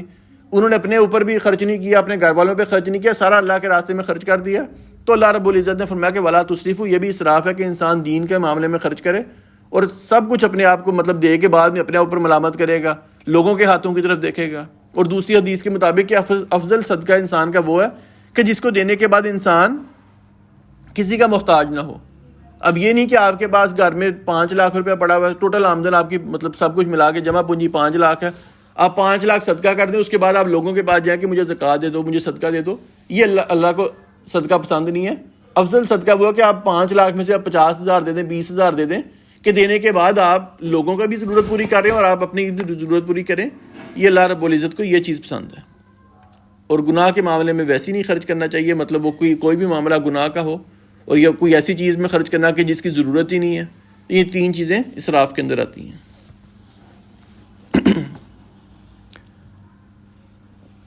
وَمِنَ الْأَنْعَامِ حَمُولَةً وَفَرْشًا، اور چوپاہوں میں سے کچھ بوجھ اٹھانے والے اور کچھ زمین سے لگے ہوئے. کُلُوا مِمَّا رَزَقَكُمُ اللَّهُ، کھاؤ اس میں سے جو اللہ رب العزت نے تمہیں رزق دیا. وَلَا تَتَّبِعُوا خُطُوَاتِ الشَّيْطَانِ، اور شیطان کے قدموں کے پیچھے مت چلو. إِنَّهُ لَكُمْ عَدُوٌّ مُبِينٌ، بے شک وہ تمہارا کھلا دشمن ہے. اللہ نے چوپاہوں میں سے بیان کیا. اصل میں انعام کہتے ہیں، یہی سورت کا نام بھی انعام ہی ہے. اصل میں انعام کہتے ہیں اونٹ کو، کہ اونٹ کو اللہ رب العزت نے مطلب وہ ایک بہت ہی بڑا ذریعہ تھا عرب کے لیے، یعنی اس کے اوپر وہ سواری کرتے، اس کے اوپر بوجھ رکھتے، بہت ہی اس کے فائدہ حاصل کیا کرتے تھے. تو اصل میں تو اونٹ کو کہا جاتا ہے انعام، لیکن سارے چوپاہے جو ہیں وہ مراد لیے جاتے ہیں. اللہ نے بیان کیا کچھ چوپاہے ایسے اللہ نے پیدا کیے کہ جن پر بوجھ اٹھاتے ہو، یعنی جو بڑے اونٹ ہیں آپ وہ اس کے اوپر بوجھ بھی رکھتے ہیں. اور فرمایا وَفَرْشًا، اور کچھ جانور ایسے ہیں جو زمین کے سے لگے ہوئے ہیں. یعنی ایک اس کا مراد یہ ہے کہ بوجھ اٹھانے سے مراد یہ ہے کہ اونٹ جو ہے اس کو کھڑے ہو کر نہر کیا جاتا ہے، اور زمین سے لگے ہوئے سے مراد یہ ہے کہ بکری وغیرہ کہ اس کو لٹا کے ذبح کیا جاتا ہے، یا اس پہ کوئی ایسا بڑا وزن نہیں ڈالا جاتا. اس لیے اللہ نے بیان کیا جو کچھ زمین سے لگے ہوئے ہیں پیدا کیے ہیں، کھاؤ اس میں سے جو اللہ نے تمہیں دیا. اور دوسری آیت میں اللہ نے بیان کیا کہ مویشیوں میں سے، یعنی مویشی جو جانور ہے اس میں اللہ رب العزت نے تمہارے لیے سبق رکھا ہے. سبق اللہ نے یہ رکھا کہ اللہ نے فرمایا کہ ہم گوبر اور خون کے درمیان سے تمہارے لیے خالص دودھ پیدا کرتے ہیں، جو تمہیں پلاتے بھی ہیں، جو پینے والوں کے لیے بھی آسانی کا باعث ہے، لذت کا باعث بھی ہے. یعنی اللہ نے بیان کیا کہ چوپاہے میں سے اللہ نے کیا انسان کو کام دیے ہیں. اور فرمایا وَلَا تَتَّبِعُوا خُطُوَاتِ الشَّيْطَانِ، شیطان کی پیروی نہیں کرنی. یعنی کسی بھی معاملے میں، وہ چوپاہوں کے معاملے میں ہو، وہ کھانے پینے کے معاملے میں ہو، اللہ رب العزت نے بیان کیا کہ شیطان کی پیروی نہیں کرنی، وہ تمہارا کھلا دشمن ہے. 8 ازواج، 8 قسمیں ہیں. من الضأن 2، بھیڑ میں سے 2، یعنی بھیڑ میں سے 2 مراد بھیڑ مذکر بھی اور مؤنث بھی. ومن المعز 2، اور بکری میں سے 2، یعنی بکرا بکری دونوں مراد ہیں. قل اذکرین حرم ام الانثیین، کیا کہہ دیجئے کیا اس نے دونوں نر حرام کیے یا دونوں مادہ حرام کیے. ام اشتملت علیہ ارحام الانثیین، یا وہ بچہ حرام کیا جس پر دونوں مادوں کے رحم لپٹے ہوئے ہیں. نبئونی بعلم ان کنتم صادقین، مجھے کسی علم کے ساتھ بتاؤ اگر تم سچے ہو. یہ ویسے تو زوج سے مراد ہوتا ہے اس کا ہم مثل، یہ حیوانات میں بھی ہے اور نان لیونگ تھنگز میں بھی پایا جاتا ہے. صرف دنیا میں ایک واحد چیز اللہ رب العزت کی ذات ہے کہ جس کا کوئی ثانی نہیں ہے، جو اکیلا ہے. باقی ہر چیز اللہ نے جوڑا جوڑا پیدا کی. زمین ہے، آسمان پیدا کی ہے، دن ہے اس کی جگہ رات پیدا کی ہے، سورج ہے، چاند پیدا کیا. انسانوں میں دیکھ لیں مذکر مؤنث پیدا کیے، چوپاہوں میں بھی اللہ نے جانوروں میں بھی مذکر مؤنث پیدا کیے. تو یہ اللہ رب العزت نے یہاں پر بیان کیا کہ جو جانور ہیں اس میں سے اللہ نے 8 قسمیں ذکر کی ہیں، یعنی بھیڑ مذکر مؤنث اور بکرا بکری، اس میں اللہ نے 4 اس میں بیان کیے، 4 اگلی آیت میں بیان کی ہیں. اصل میں چیز یہ ہے کہ وہ اللہ رب العزت نے 6 چیزوں کا اس میں آگے ذکر کیا. مطلب جیسے پچھلی آیت میں انہوں نے بیان کیا تھا کہ کچھ جانور ہیں جو ہمارے مردوں کے لیے ساتھ خاص ہیں، یعنی کھانے کے معاملے میں، کچھ ہماری عورتوں کے ساتھ خاص ہیں، اور کچھ جو اس کے پیٹ میں ہے اگر وہ مردہ پیدا ہو جائے وہ دونوں کے لیے برابر ہے. وہ اللہ رب العزت اس میں جواب دے رہے ہیں کہ 8 قسم کے جانور ہیں. بھیڑ میں سے 2 ہیں، یعنی بھیڑ مذکر مؤنث اور بکرا بکری. اللہ نے بیان کیا کچھ کہہ دیجئے کہ دونوں کا نر حرام ہے، یعنی بھیڑ کا مذکر حرام ہے، بکری کا مذکر حرام ہے، یا ان کا مؤنث حرام ہے، یا وہ چیز حرام ہے جو مطلب جو فیمیل بھیڑ کے حمل میں ہے، اس کے پیٹ میں ہے، یا بکری کے پیٹ میں، وہ چیز اللہ نے حرام کی ہے. نبئونی بعلم، اللہ نے بیان کیا کہ وہ چیز بتاؤ مجھے، وہ علم بتاؤ، وہ دلیل دو جس کے ساتھ تم یہ چیزیں حرام کرے اگر تم سچے ہو. یعنی یہ مشرکین مکہ کو ان کے بتوں نے، ان کے شیاطین نے یہ باتیں پھیلا دی تھی کہ آپ نے یہ چیزیں، کچھ چیزیں خاص ہیں مردوں کے لیے، کچھ عورتوں کے لیے. اللہ نے یہ مشقت ختم کر رہے ہیں، یہ جو مشکل ہے کہ فلاں چیز مردوں کے ساتھ خاص ہے، فلاں عورتوں کے ساتھ خاص ہے، اللہ نے وہ مشقت ختم کرنے کے لیے کہا کہ دلیل دو کہ کس دلیل کی بنا پر تم یہ کام کر رہے ہو. وہ چیز اللہ رب العزت مطلوب کر رہے ہیں کہ وہ دلیل پیش کرو جس کی وجہ سے تم نے یہ چیزیں حرام کی ہیں. اگلی آیت میں اللہ نے بیان کیا وَمِنَ الْإِبِلِ اثْنَيْنِ، اور اونٹوں میں سے 2 یعنی مذکر مؤنث، ومن البقر اثنین، اور گایوں میں سے 2 مذکر مؤنث، قل اذکرین حرم، کہہ دیجئے کہ اللہ نے دونوں نر حرام کیے ہیں، ام الانثیین، یا دونوں مادہ حرام کیے ہیں، ام اشتملت علیہ ارحام الانثیین، یا وہ بچہ جس پر دونوں ماداؤں کے رحم لپٹے ہوئے ہیں، ام کنتم شہداء اذ وصاکم اللہ بہذا، یا تم اس وقت حاضر تھے جب اللہ نے تمہیں اس کی وصیت کی تھی، فمن اظلم ممن افترى علی اللہ کذبا، پھر اس سے زیادہ ظالم کون ہے جو اللہ پر جھوٹ باندھے، لیضل الناس بغیر علم، تاکہ لوگوں کو کسی علم کے بغیر گمراہ کرے، ان اللہ لا یہدی القوم الظالمین، بے شک اللہ تعالیٰ ظالم لوگوں کو ہدایت نہیں دیتا۔ یعنی اللہ رب العزت نے وہی بات یہاں پر جو پچھلی آیت میں ہے کہ وہ 2 مذکر اللہ نے بیان کیا کہ کہاں حرام لکھا ہوا ہے، یا 2 مؤنث یا جو ان کے پیٹوں میں ہے، اور بعد میں فرما دیا کہ کیا اس وقت جب اللہ نے اس چیز کا حکم دیا، جیسے وہ کہتے ہیں کہ افتراء علی اللہ، کہ وہ اللہ پر جھوٹ باندھتے کہ اللہ نے ہمیں یہ حکم دیا کہ یہ مذکر کے لیے خاص ہے، یہ مؤنث کے لیے خاص ہے، تو اللہ نے بیان کیا کہ اس وقت تم حاضر تھے جب اللہ نے یہ چیز کا تاکیدی حکم دیا تھا۔ پھر فرمایا کہ اس سے بڑا ظالم کون ہے جو لوگوں کو جھوٹی بات پر گمراہ کرے، بغیر علم کے لوگوں کو گمراہ کرے۔ اور اس کے متعلق آپ علیہ الصلوۃ والسلام کی حدیث بھی ہے کہ اللہ نے قرب قیامت کی یہ نشانی ہے کہ قیامت قائم ہونے سے پہلے اللہ علم کو اس انداز سے نہیں اٹھائے گا کہ مطلب قرآن اٹھا لیا، حدیث کی کتاب اٹھا لی، فرمایا کہ اللہ اہل علم اٹھا لے گا، یعنی جو مطلب سکہ عالم دین ہوں گے، جو صحیح عالم دین ہے، اللہ آہستہ آہستہ کر کے ان کو اٹھا لے گا۔ تو کہتے ہیں جو علماء کا اٹھنا ہے یہ بھی قیامت کی ایک نشانی ہے اس حدیث کے مطابق۔ تو اللہ رب العزت ایسے علماء کو اٹھا لے گا، اس کے بعد صرف جاہل لوگ باقی بچیں گے، تو لوگ جاہلوں کو اپنا امام پیشوا بنا لیں گے، ان کو لیڈر بنا لیں گے، مفتی بنا لیں گے، تو پھر وہ لوگوں کو فتوے دیں گے بغیر علم کے، وہ بغیر علم کے فتوے دیں گے، فرمایا کہ وہ خود بھی گمراہ ہوں گے، لوگوں کو بھی گمراہ کریں گے۔ یہی بات ہے کہ بغیر علم کے فتویٰ دینا، ہمارے پرنسپل صاحب کہتے ہوتے ہیں کہ آپ کو کسی چیز کا نہیں پتہ نا، آپ یہ کہہ دیں کہ مجھے نہیں پتہ، یہی سمجھ لیں کہ آپ کو آدھا علم ہے۔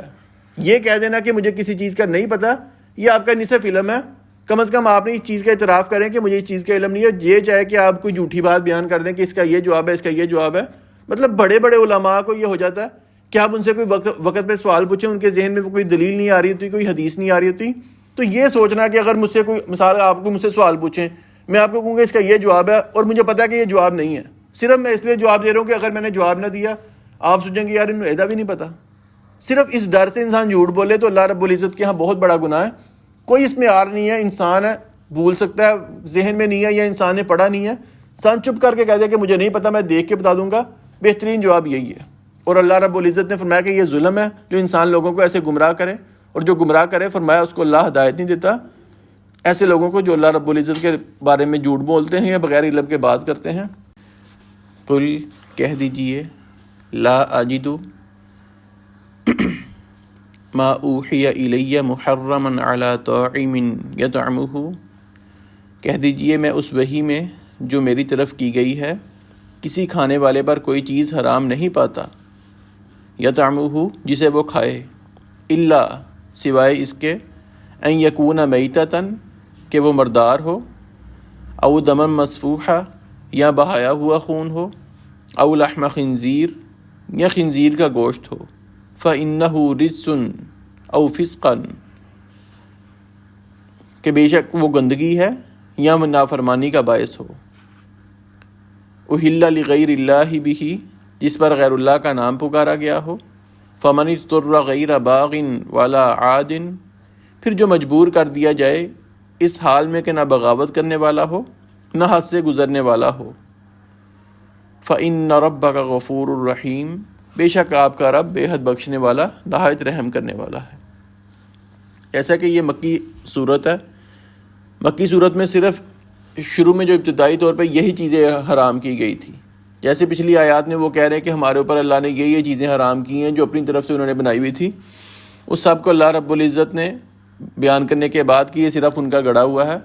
آپ علیہ الصلوۃ والسلام پر یہ آیت نازل فرمائی کہ صرف یعنی مکہ میں ابتدائی طور پہ جب زیادہ طور پر احکامات نازل نہیں ہوئے، جو ابتدائی چیزیں تھیں وہ نازل ہوئی، تو اس میں صرف یہ 2-4 چیزیں اللہ نے حرام کی ہیں۔ اس کے بعد جو آخری صورتوں میں ہے سورۃ مائدہ آخری صورتوں میں ہے، اس میں اللہ رب العزت نے تفصیلی احکامات بیان فرمایا کہ کون کون سی چیزیں بعد میں حرام، کیونکہ اس میں شراب کا بھی ذکر نہیں ہے، شروع میں شراب بھی حرام نہیں تھی، شراب بھی بعد میں حرام ہوئی تھی آہستہ آہستہ کر کے۔ تو اس میں شراب بھی حرام نہیں تھی. تو اس میں صرف اللہ رب العزت نے بیان کیا ہے کہ کھانے والے پہ جو چیزیں حرام ہیں وہ میتہ یعنی مردار ہے، یعنی طبی طور پہ کوئی چیز اگر کوئی جانور مر گیا ہے تو وہ آپ کے اوپر حرام ہے کھانا. وہ بیماری سے مرا ہے یا اوپر سے گر کے کہیں بھی مرا ہے، لیکن اگر وہ جان نکلنے سے پہلے آپ نے چھری نہیں پھیری اس پہ، وہ مر گیا ہے، تو پھر وہ آپ کے اوپر حرام ہے، وہ مردار شمار ہوگا. او دم مسفوحہ، یا بہنے والا خون، یعنی جب جانور ذبح کرتے ہیں جو خون نکلتا ہے، مشرکین مکہ وہ خون بھی پیا کرتے تھے، تو وہ اللہ رب العزت نے منع کیا جو بہنے والا خون ہے وہ حرام ہے. باقی جو خون کلیجی وغیرہ کے ساتھ لگا ہوا ہے، گوشت کے ساتھ لگا ہوا ہے، وہ اس سے مراد نہیں ہے. وہ حدیث میں آپ نے فرمایا کہ وہ اس سے مراد نہیں ہے، بہنے والا خون مراد ہے جو ذبح کے وقت جانور سے نکلتا ہے. او لحم خنزیر، یا جو خنزیر کا گوشت ہے وہ بھی حرام ہے. فرمایا یہ نافرمانی ہے اور گندگی ہے. جو غیر، اور ساتھ ہی فرما دیو الا لغیر اللہ بھی، اور چوتھی چیز یہ کہ جو غیر اللہ کے نام پر کچھ بھی قربان کیا جائے وہ بھی حرام ہے. فمن اضطر غیر باغ ولا عاد، اس سے علاوہ جو نہ بغاوت کرنے والا ہو، مجبور ہو جائے لیکن بغاوت کرنے والا بھی نہیں ہے اور حد سے گزرنے والا بھی نہیں ہے.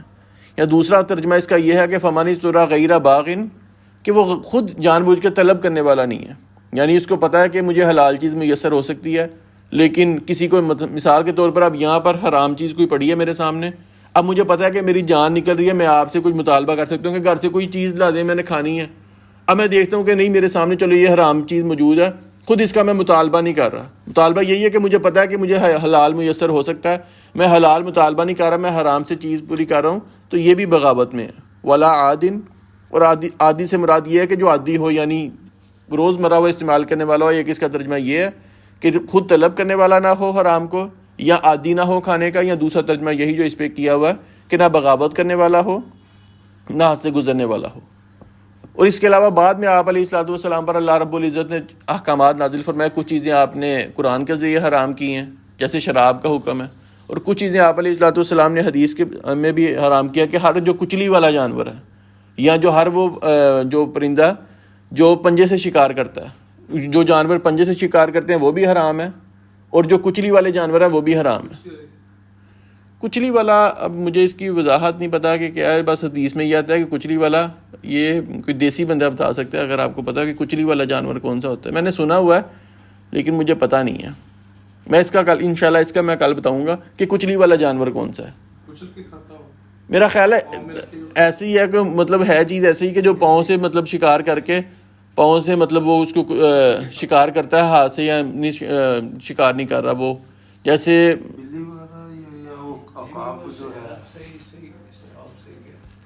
ہے ویسی کچھ ایسا ہی ترجمہ اس کا مفہوم ایسا ہی ہے کہ مطلب کچلنے والے کا یہی ہے کہ جو اس طرح شکار کر رہا ہے. اور میں باقی انشاءاللہ مزید اس کا کل دیکھ لوں گا. باقی جو پنجے سے شکار کرنے والے ہیں وہ بھی حرام ہے. ٹھیک ہے انشاءاللہ. تو اس کے علاوہ بھی کچھ چیزیں آپ علیہ الصلوۃ والسلام نے حرام قرار دی ہیں، تو وہ اس میں حدیث میں وضاحت آ جاتی ہیں یا قرآن میں اللہ نے بیان کیا. لیکن کوئی یہ کہ اس کے علاوہ جیسے کچھ لوگ کہتے ہیں جی کہ اب شراب کا حکم اس آیت میں تو نہیں نازل ہوا، اس کا مطلب آپ نے فرمایا کہ اس کے علاوہ سب کچھ حلال ہے تو شراب حلال ہے. ایسا نہیں ہے کہ ایک ہی آیت کے اندر سب کچھ بیان ہو جائے. یہ مکی صورت ہے، مکی صورت میں ابتدائی طور پہ جو چیزیں حرام ہوئی تھی وہ صرف اللہ رب العزت نے یہاں پر ذکر کی ہیں. ہاں جی.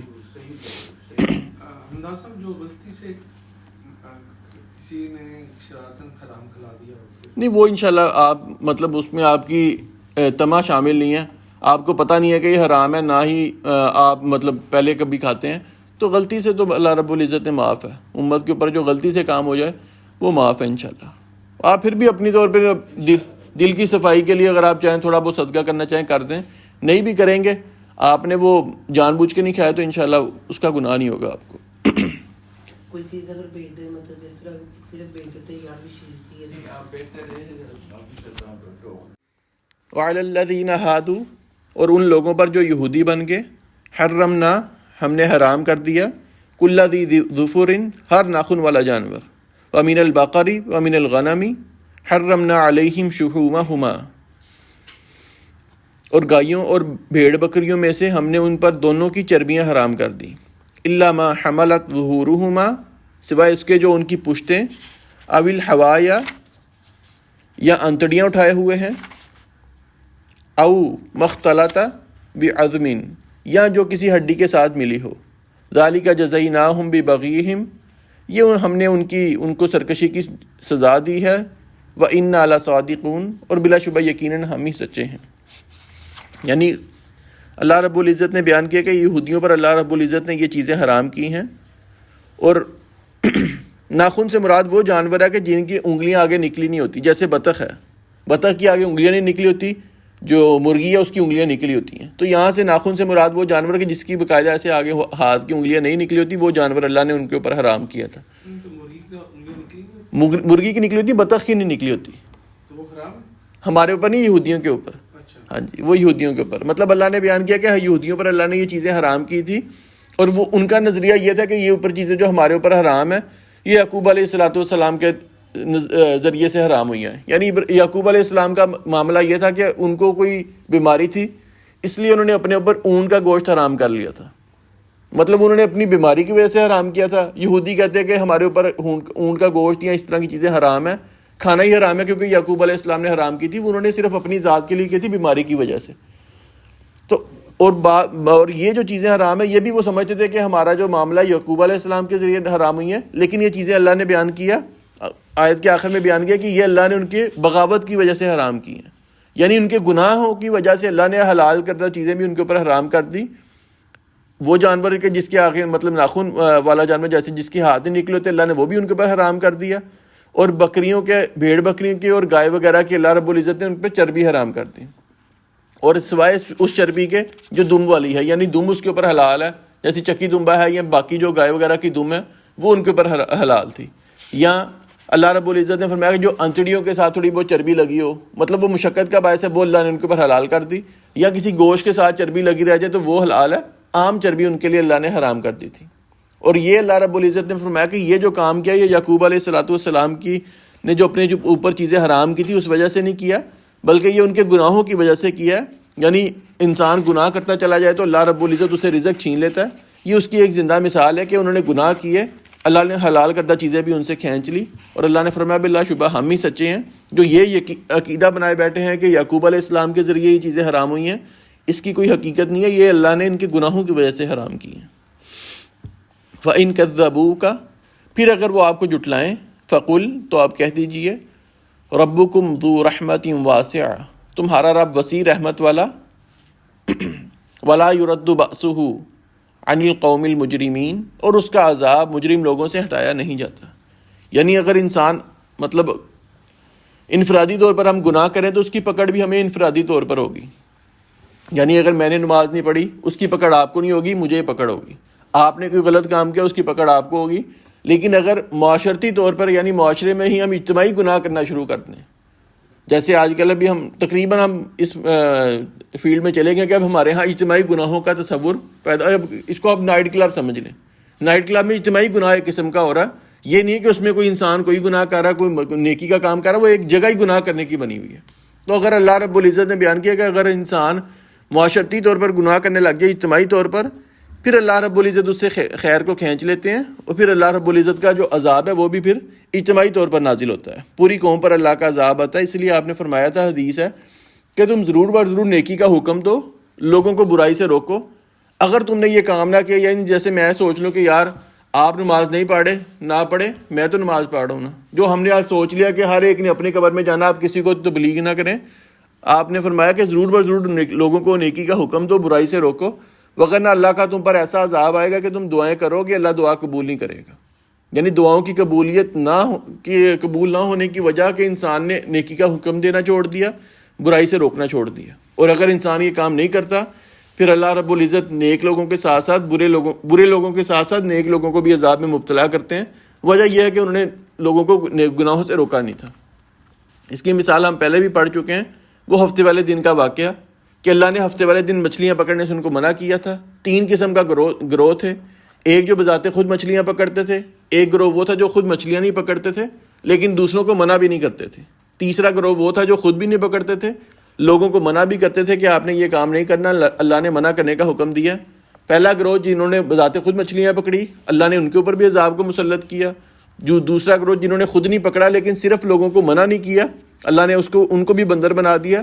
صرف وہ گروہ بچا جنہوں نے لوگوں کو روکا بھی تھا اور خود بھی رک رہے. تو یہ اللہ رب العزت نے بیان کیا کہ اللہ رب العزت کی جو رحمت ہے وہ وسیع ہے. یعنی دنیا میں اللہ مہلت دیتا ہے، لیکن جو عذاب ہے وہ مجرم لوگوں سے اللہ رب العزت نہیں ہٹائے گا. مجرم لوگوں کو جو عذاب کا ہے وہ سامنا کرنا ہی پڑے گا. سَيَقُولُ الَّذِينَ أَشْرَكُوا، ان قریب وہ لوگ کہیں گے جنہوں نے شریک بنائے، لَوْ شَاءَ اللَّهُ مَا أَشْرَكْنَا، اگر اللہ رب العزت چاہتا تو ہم شریک نہ بناتے، وَلَا آبَاؤُنَا، نہ ہمارے باپ دادا شریک بناتے، وَلَا حَرَّمْنَا مِن شَيْءٍ، اور نہ ہم کوئی چیز اپنے اوپر حرام ٹھہراتے. كَذَلِكَ كَذَّبَ الَّذِينَ مِن قَبْلِهِمْ حَتَّى ذَاقُوا بَأْسَنَا، اسی طرح ان لوگوں نے جھٹلایا جو ان سے پہلے تھے یہاں تک کہ انہوں نے ہمارا عذاب چکھ لیا. قل، کہہ دیجئے، هل عندكم من علم فتخرجوه لنا، کیا تمہارے پاس کوئی علم ہے تو اسے ہمارے لیے نکالو. ان تتبعون الا الظن، تم سوائے گمان کے کسی چیز کی پیروی نہیں کر رہے. ان انتم الا تخرصون، اور تم اس کے سوا کے کچھ نہیں کہ تم اٹکل پچکو کرتے ہو.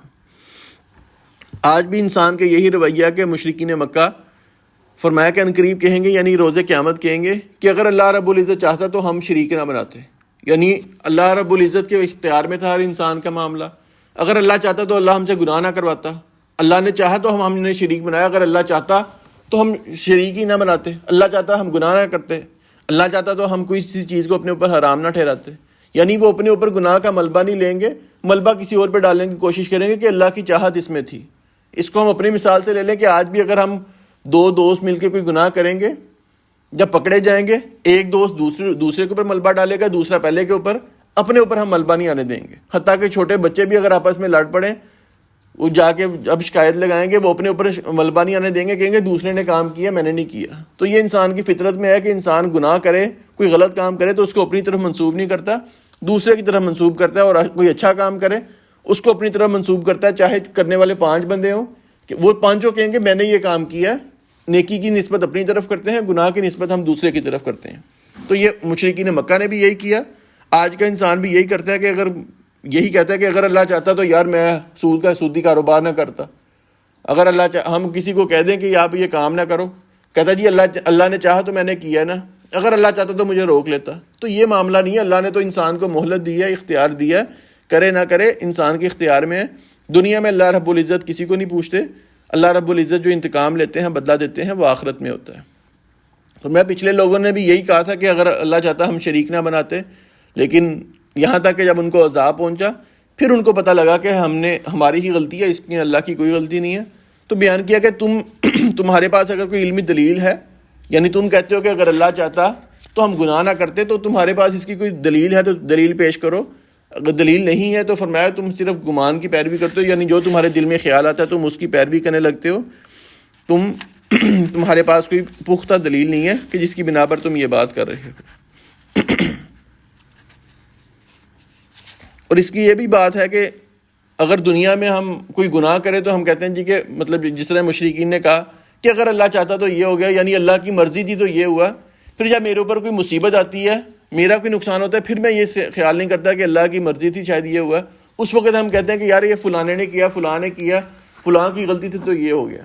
اگر میں گناہ کی نسبت اللہ کی طرف کرتا ہوں اور اس میں یہ کہتا ہوں کہ اللہ کی مرضی تھی تو میری تقدیر میں لکھا تھا یہ میں نے گناہ کر لیا، تو پھر مجھے یہ بھی ماننا پڑے گا کہ اگر میرا نقصان ہو رہا ہے تو وہ بھی پھر تقدیر میں لکھا تھا. ہم اس کو نہیں مانتے. اس وقت ہم بہانے تلاش کرتے ہیں کہ یار کس وجہ سے ہوا، دوبارہ یہ وجہ نہ ہو، کاروبار میں نقصان ہو جائے. ہم کہتے ہیں کہ یار یہ غلطی سے کاروبار میں نقصان ہوا، دوبارہ یہ غلطی نہیں کرنی. اس وقت پھر ہمیں خیال ہی آتا ہے کہ یہ بھی اللہ کی مرضی سے ہوا ہے. اگر پہلی چیز اللہ کی طرف منسوب کرنی ہے تو دوسری چیز بھی انسان کو اسی کی طرف منسوب کرنی چاہیے.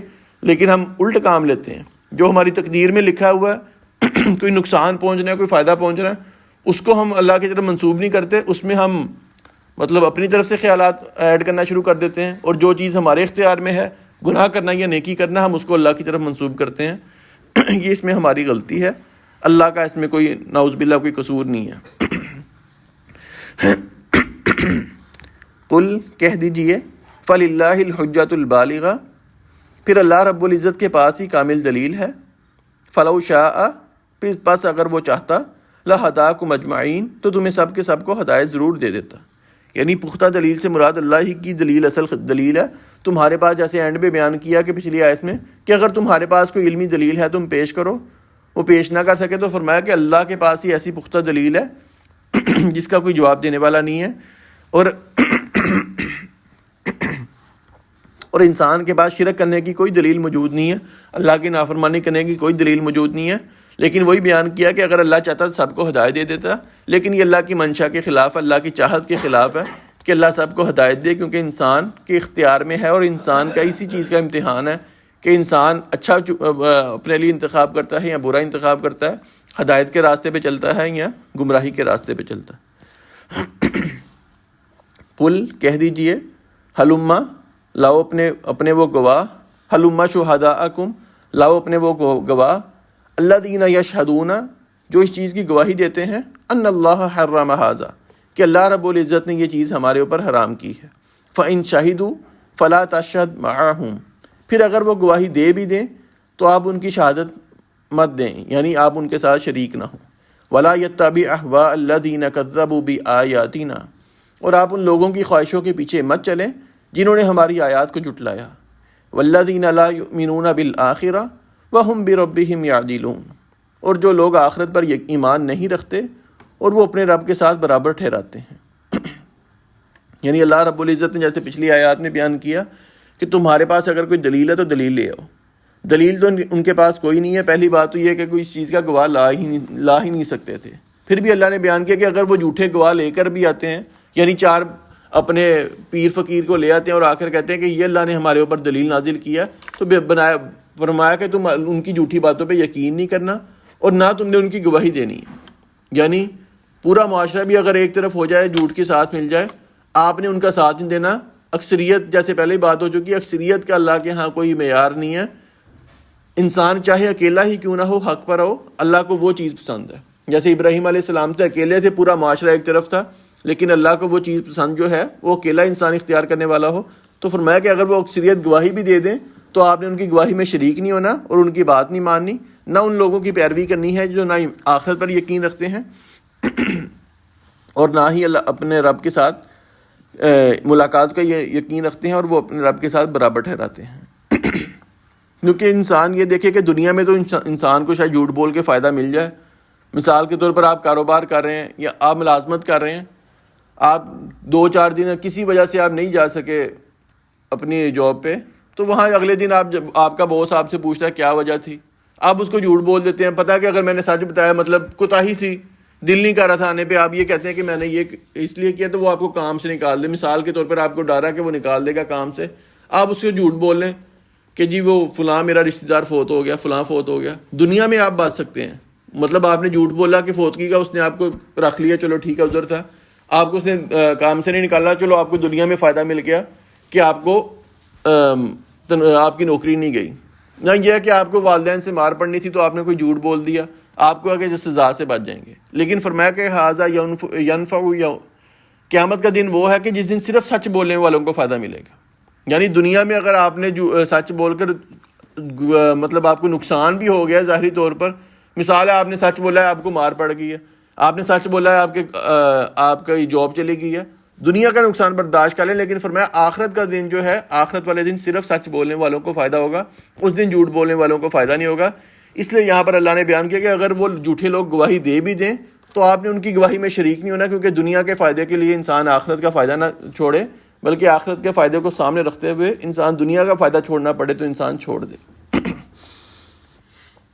قل کہہ دیجئے، تعالوا آؤ میں پڑھوں، اتلو ما حرم ربکم علیکم جو تمہارے رب نے تمہارے اوپر حرام کیا ہے، اس نے تاکیدی حکم دیا ہے، اللہ تشرکوا بہ شیئا کہ اس کے ساتھ کسی چیز کو شریک نہ ٹھہراؤ، وبالوالدین احسانا اور اپنے والدین ماں باپ کے ساتھ خوب احسان کرو، ولا تقتلوا اولادکم من املاق اور اپنی اولاد کو مفلسی کی وجہ سے قتل نہ کرو، نحن نرزقکم ہم ہی تمہیں رزق دیتے ہیں، وإیاہم اور ان کو بھی، ولا تقربوا الفواحش ما ظہر منها وما بطن اور بے حیائیوں کے قریب نہ جاؤ جو ان میں سے ظاہر ہیں اور جو چھپی ہوئی ہیں، ولا تقتلوا النفس التي حرم اللہ الا بالحق اور اس جان کو قتل نہ کرو جسے اللہ نے حرام ٹھہرایا ہے مگر حق کے ساتھ، ذالکم وصاکم بہ لعلکم تعقلون یہ یہ ہے جس کا تاکیدی حکم اس نے تمہیں دیا ہے تاکہ تم سمجھو۔ یہاں سے اللہ رب العزت نے 3 آیات میں بیان کی ہیں کچھ چیزیں جو اللہ رب العزت نے محرمات بیان کیے ہیں، جو حرام کردہ چیزیں ہیں اور جن کا ارتکاب کرنے کا کبیرہ گناہ ہے۔ اس میں بیان کیا سب سے پہلے اللہ تشرکو بہ شیئا، اللہ کے ساتھ کسی کو شریک نہیں ٹھہرانا۔ حدیث میں آپ نے فرمایا کہ اگر انسان کو کاٹ دیا جائے، جلا دیا جائے، جان سے مار دیا جائے، فرمایا پھر بھی اللہ کے ساتھ کسی کو شریک نہ ٹھہراؤ۔ یعنی انسان کے ایمان کا لیول یہ ہونا چاہیے کہ انسان کو اگر اس کو ڈرا دیا جائے کہ تمہیں مار دیا جائے گا، انسان مرنا برداشت کر لے، قبول کر لے، لیکن اللہ رب العزت کے ساتھ کسی کو شریک نہ ٹھہرائے۔ ہاں یہ ہے کہ اگر ایمان آپ کا کمزور ہے، اگر آپ جان بچانے کے لیے کچھ دیر کے لیے اگر آپ مطلب کوئی کفر کا کلمہ ادا بھی کر دیتے ہیں تو انشاءاللہ اس کا گناہ نہیں ہوگا، کیونکہ حدیث میں آیا کہ آپ علیہ الصلوۃ والسلام نے، ایک صحابی نے بیان کیا تھا کہ مجھے لوگوں نے مطلب زبردستی مجھے ڈرا دھمکا کے مارنے کی دھمکی دی تھی کہ آپ یہ کام مطلب کوئی کفریہ کلمہ بولو، تو کہا کہ میرا دل مطمئن تھا لیکن میں نے ظاہری طور پر کوئی کلمہ بولا، تو آپ نے فرمایا کہ اگر تیرا دل مطمئن تھا تو پھر تو نے شرک نہیں کیا، تمہارا کوئی گناہ نہیں ہے۔ لیکن اگر انسان ایمان بچا لے، دنیا مطلب جان دے دے یا اپنے آپ کو کٹوا لے، تو یہ سب سے ایمان کا بڑا درجہ ہے۔ اور وہ بھی حدیث کہ اگر انسان، جس طرح اللہ رب العزت نے یہاں پر بیان کیا کہ ولا لا تشرکوا بہ شیئا، یعنی شیئا مطلب یہ عربی گرامر سے دیکھیں تو چھوٹی سے کوئی چھوٹا ذرہ بھی ہو وہ بھی اس میں مراد ہے۔ جیسے وہ ایک حدیث ہے کہ آپ نے فرمایا کہ صرف ایک مکھی کی وجہ سے ایک انسان جنت میں چلا گیا، ایک جہنم میں چلا گیا۔ 2 انسان سفر کر رہے تھے، راستے میں کوئی جگہ تھی، وہاں پر ان کو روکا، کہا کہ تم غیر اللہ کے نام پر، مطلب ان کا کوئی پیر فقیر تھا، کوئی قبر تھی، کہا کہ فلاں بت کے نام تم کوئی نظر و نیاز کرو چاہے کوئی چیز بھی ہو۔ کہا ہمارے پاس کچھ بھی نہیں ہے۔ کہا ایک مکھی تم یہ کہہ دو کہ میں نے اس کے نام پر نظر کی تو تمہیں بچا لیا جائے گا۔ اس نے کہا کہ میں نے ایک مکھی فلاں مطلب جو بھی آپ کا بت ہے اس کے نام پر کر دی، قربان کر دی، تو فرمایا وہ صرف ایک مکھی قربان کرنے کی وجہ سے غیر اللہ کے جہنم میں چلا گیا۔ اور دوسرا انسان وہ تھا جس کو انہوں نے کہا کہ تو مکھی قربان کر، اس نے کہا نہیں میں مرنا قبول کروں گا، اس کو انہوں نے مار دیا، تو فرمایا وہ صرف مکھی کی وجہ سے مارا گیا اور وہ جنت میں چلا گیا کہ اس نے مکھی بھی برداشت نہیں کی کہ میں اللہ کے ساتھ کسی کو شریک بناؤں۔ یہ انسان کا ایمان کا لیول ہونا چاہیے کہ اگر انسان کا دل مطمئن ہے تو پھر گناہ نہیں ہوگا، لیکن اگر دلی طور پر انسان یہ بات کا اقرار کر لے کہ اللہ کے ساتھ بھی کوئی شریک ہے تو پھر اس کا گناہ ہوگا، شرک ہے۔ اور شرک کی زندگی میں تو معافی ہے، یعنی اگر آپ سانس چل رہے ہیں آپ اللہ سے معافی مانگ رہے تو معافی ہے، اگر آپ دنیا سے چلے گئے شرک کی حالت میں پھر اللہ رب العزت معاف نہیں کریں گے۔ یہ انسان سوچے کہ اللہ کے اختیار میں تو سب کچھ ہے، لیکن اللہ ہی کا فیصلہ ہے کہ اگر کوئی انسان اللہ کے ساتھ شریک ٹھہرا کر آئے گا اللہ اس کو معاف نہیں کریں گے۔ ایک حدیث یہ بھی ہے کہ آپ علیہ الصلوۃ والسلام نے بیان کیا کہ تمہیں پتہ ہے کہ انسان کا اللہ پر کیا حق ہے اور اللہ کا انسان پر کیا حق ہے۔ پھر آپ نے اس کی وضاحت کی کہ انسان کا حق یہ ہے انسان دنیا میں اللہ کی عبادت کرے، اللہ کے ساتھ کسی کو شریک نہ ٹھہرائے۔ پھر اللہ رب العزت کا حق یہ ہوگا کہ اللہ فرماتے ہیں کہ جس نے دنیا میں رہ کر میرے ساتھ کسی کو شریک نہ ٹھہرایا، پھر میرے اوپر حق ہے کہ میں اس کو جنت میں داخل کروں گا، میں اس کو جہنم میں نہیں بھیجوں گا۔ انسان کا بس حق یہ ہے کہ انسان اللہ کے ساتھ کسی کو شریک نہ ٹھہرائے۔ اور آپ نے یہ بھی حدیث ہے کہ جو اس دنیا سے اس حال میں چلا گیا کہ اس نے اللہ کے ساتھ کسی کو شریک نہ ٹھہرایا ہوا، فرمایا وہ جنت میں جائے گا۔ تو انسان کو صرف یہی کم از کم یہ رکھنا چاہیے کہ دنیا میں کوئی بھی معاملہ ہو تو غیر اللہ کے ساتھ کوئی انسان توکل کے بات نہ کرے، کوئی ایسی بات نہ کہ غیر اللہ پر یقین کرے، بھروسہ صرف اللہ پہ رکھے، کہ کم از کم ہم یہ کہہ سکیں کہ اللہ ہم نے کسی کے ساتھ دنیا میں جو بھی معاملات ہوئے توحید پر ہم نے آنچ نہیں آنے دی، تو انشاءاللہ ہمارا صرف یہ توحید ہی ہمیں جنت میں لے جانے کے لیے کافی ہو جائے گا، اگر ہماری توحید خالص ہوئی، اللہ کے ساتھ ہم نے کسی کو شریک نہ بنایا ہوگا۔ وبالوالدین احسانا، والدین کے ساتھ حسن سلوک کرنا ہے، یعنی احسان کا مطلب حق سے زیادہ دینا۔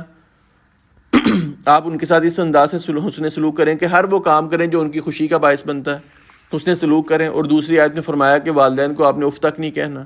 ولا تقتلوا اولادکم من املاق، یہ کل بھی بات ہو چکی کہ انسان رزق کی وجہ سے اپنی اولاد کو قتل کرے، کہ یا ابورشن کروا لے یا اس لیے قتل کر دے کہ اولاد کسی بھی طریقے سے قتل کرے، چاہے وہ بیٹی کو قتل کرنے کی صورت میں ہو جیسے مشرکین مکہ کرتے تھے، یا آپ رزق کی وجہ سے کر لیں کہ تنگی بہت زیادہ ہے آپ اولاد کو قتل کریں۔ فرمایا ہم تمہیں بھی رزق دینے والے ہیں اور اولاد کو بھی رزق دینے والے ہیں۔ اس میں یہ انسان کو دیکھنا چاہیے کہ اگر ہم دیکھیں کہ ہمارے ہاں دنیا میں یہ ہوتا ہے کہ اگر کوئی انسان فوت ہونے لگے، اس کے بچے چھوٹے ہوں، تو وہ صرف یہی وصیت کرتا ہے میرے بچوں کا خیال رکھنا، میرے بعد میرے بچے رول نہ جائیں۔ تو انسان کو اس چیز کی فکر ہی نہیں کرنی چاہیے، کیونکہ انسان اگر اللہ کا ہو کر زندگی گزارے، صرف قرآن نے ایک وصف بیان کیا کہ انسان اپنے اندر وہ وصف پیدا کر لے، پھر انسان کو اولاد کی فکر نہیں کرنی چاہیے۔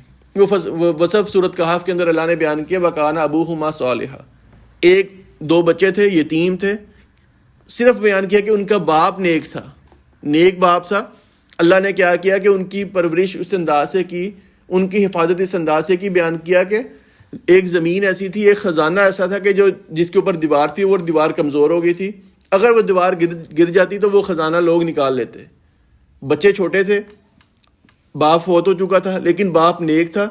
اللہ نے حفاظت اس انداز سے کی کہ وقت کے نبی کو موسیٰ علیہ السلام کو حکم دیا، موسیٰ علیہ السلام کے ساتھ جو زکریا علیہ السلام تھے ان کو حکم دیا کہ دونوں جائیں، جا کر کام کیا کرنا ہے، وہ یتیم دو بچوں کی ہے وہ ان کی دیوار بنانی ہے۔ یعنی اللہ نے وقت کے نبی کو اور ساتھ ایک عظیم ترین انسان کو یہ حکم دیا کہ آپ نے جا کے مستری بننا ہے، مزدور بننا ہے، دیوار بنانی ہے۔ مقصد کیا تھا، وجہ کیا تھی کہ ان کا باپ نیک تھا۔ انسان نیک بن جائے تو اپنے اولاد کی فکر نہیں کرنی چاہیے۔ پھر اللہ رب العزت انسان کو کر کے دکھاتا ہے کہ اولاد کو پالنے والا باپ نہیں ہے، اولاد کو پالنے والا رب ہے۔ انسان دنیا میں اپنی اولاد کے لیے حرام کماتا ہے کہ وہ مال جوڑ کے رکھ لوں، حرام کمانے سے آپ اپنی آخرت بھی خراب کرتے ہیں اور بچوں کی فیوچر بھی خراب کر رہے ہیں۔ صرف آپ نیک بن جائیں، پھر آپ کے نیک بننے کا اللہ صلہ یہ دیں گے کہ اللہ رب العزت آپ کی اولاد کی حفاظت اس انداز سے کرائیں گے کہ وقت کے جو بڑے بڑے لوگ ہوں گے وہ بھی آپ کی اولاد کی حفاظت کریں گے۔ وجہ یہ صرف یہی ہے کہ انسان نیک بنا ہے۔ وَلَا تَقْرَبُوا الْفَوَاحِشَ مَا ظَهَرَ مِنْهَا وَمَا بَطَنَ، فحاشی کے قریب نہیں جانا جو ظاہری ہے یا چھپا کر ہے۔ اور فحاشی اس گناہ کو کہا جاتا ہے کہ ویسی تو اس کا ترجمہ ہوتا ہے کہ جو کسی دوسرے کو متاثر کرے، ویسے عمومی طور پر فحاشی کا ترجمہ زنا ہی کیا جاتا ہے۔ دونوں مراد ہیں کہ عام زنا بھی مراد ہے اور ایسا ہر وہ گناہ کہ جو دوسروں کو متاثر کرے، چاہے آپ اعلانیہ طور پر کریں یا چھپ کر کریں، وہ چیز اللہ رب العزت نے منع کیا ہے۔ وَلَا تَقْتُلُوا النَّفْسَ الَّتِي حَرَّمَ اللَّهُ إِلَّا بِالْحَقِّ، کسی جان کو قتل نہیں کرنا سوائے اس کے جو اللہ رب العزت نے حق کے ساتھ بیان کیا ہے۔ حق کے ساتھ بیان کرنے کا مقصد یہ کہ جو حدیث میں وضاحت ہو یا قرآن میں وضاحت ہو۔ ایک انسان مسلمان تھا، مرتد ہو گیا، حدیث میں فرمایا کہ جو مرتد ہو جائے اس کو قتل کر دو، یہ حق کے ساتھ قتل کرنا ہے۔ کسی نے قتل کیا کسی دوسرے کو، قصاص کے طور پر آپ اس کو قتل کریں، یہ حق کے ساتھ قتل کرنا ہے۔ شادی شدہ کوئی مرد یا عورت زنا کرے، اس کو رجم کرنا، یہ قتل حق کے ساتھ قتل کرنا ہے۔ اسی طرح حدیث میں آپ نے فرمایا کہ کسی نبی کو کوئی انسان گالی دے، اس کو قتل کرنا، یہ بھی حق کے ساتھ قتل کرنا ہے۔ لیکن یہ اختیار حکومت کے پاس ہے، انسان کے پاس انفرادی نہیں ہے۔ ذالکم وصاکم بہ لعلکم تعقلون، یہ اللہ نے تاکیدی حکم بیان کیا ہے تاکہ تم سمجھو۔ اسی مطلب جو محرمات ہیں، حرام کردہ چیزیں ہیں، اس کی وضاحت اگلی آیت میں بھی ہے۔ ولا تقربوا مال الیتیم الا باللتی ہی احسن، اور یتیم کے مال کے قریب نہ جاؤ مگر اس طریقے سے جو سب سے اچھا ہو۔ حتی یبلغ اشدہ، یہاں تک کہ وہ اپنی پختگی کو پہنچ جائے۔ وأوفوا الکیل والمیزان بالقسط، اور ماپ اور تول انصاف کے ساتھ پورا کرو۔ لا نکلف نفسا الا وسعها، ہم کسی شخص کو تکلیف نہیں دیتے مگر اس کی طاقت کے مطابق۔ وإذا قلتم فاعدلوا، اور جب تم بات کرو تو انصاف کے ساتھ کرو۔ ولو کان ذا قربى، خواہ رشتہ دار ہو، یعنی رشتہ دار بھی ہو تو معاملہ انسان کو عدل کے ساتھ ہی کرنا چاہیے۔ وبعہد اللہ اوفوا، اور اللہ کے عہد کو پورا کرو۔ ذالکم وصاکم بہ لعلکم تذکرون، یہ ہے جس کا اللہ رب العزت نے تاکیدی حکم بیان کیا ہے تاکہ تم نصیحت حاصل کرو۔ اس کا ترجمہ مفہوم نہ کل کر لیں گے، میں نے جانا تھا ایک جگہ، لیٹ ہو جاؤں گا۔ سبحانک اللہم و بحمدک، نشہد ان لا الہ الا انت، نستغفرک و نتوب الیک۔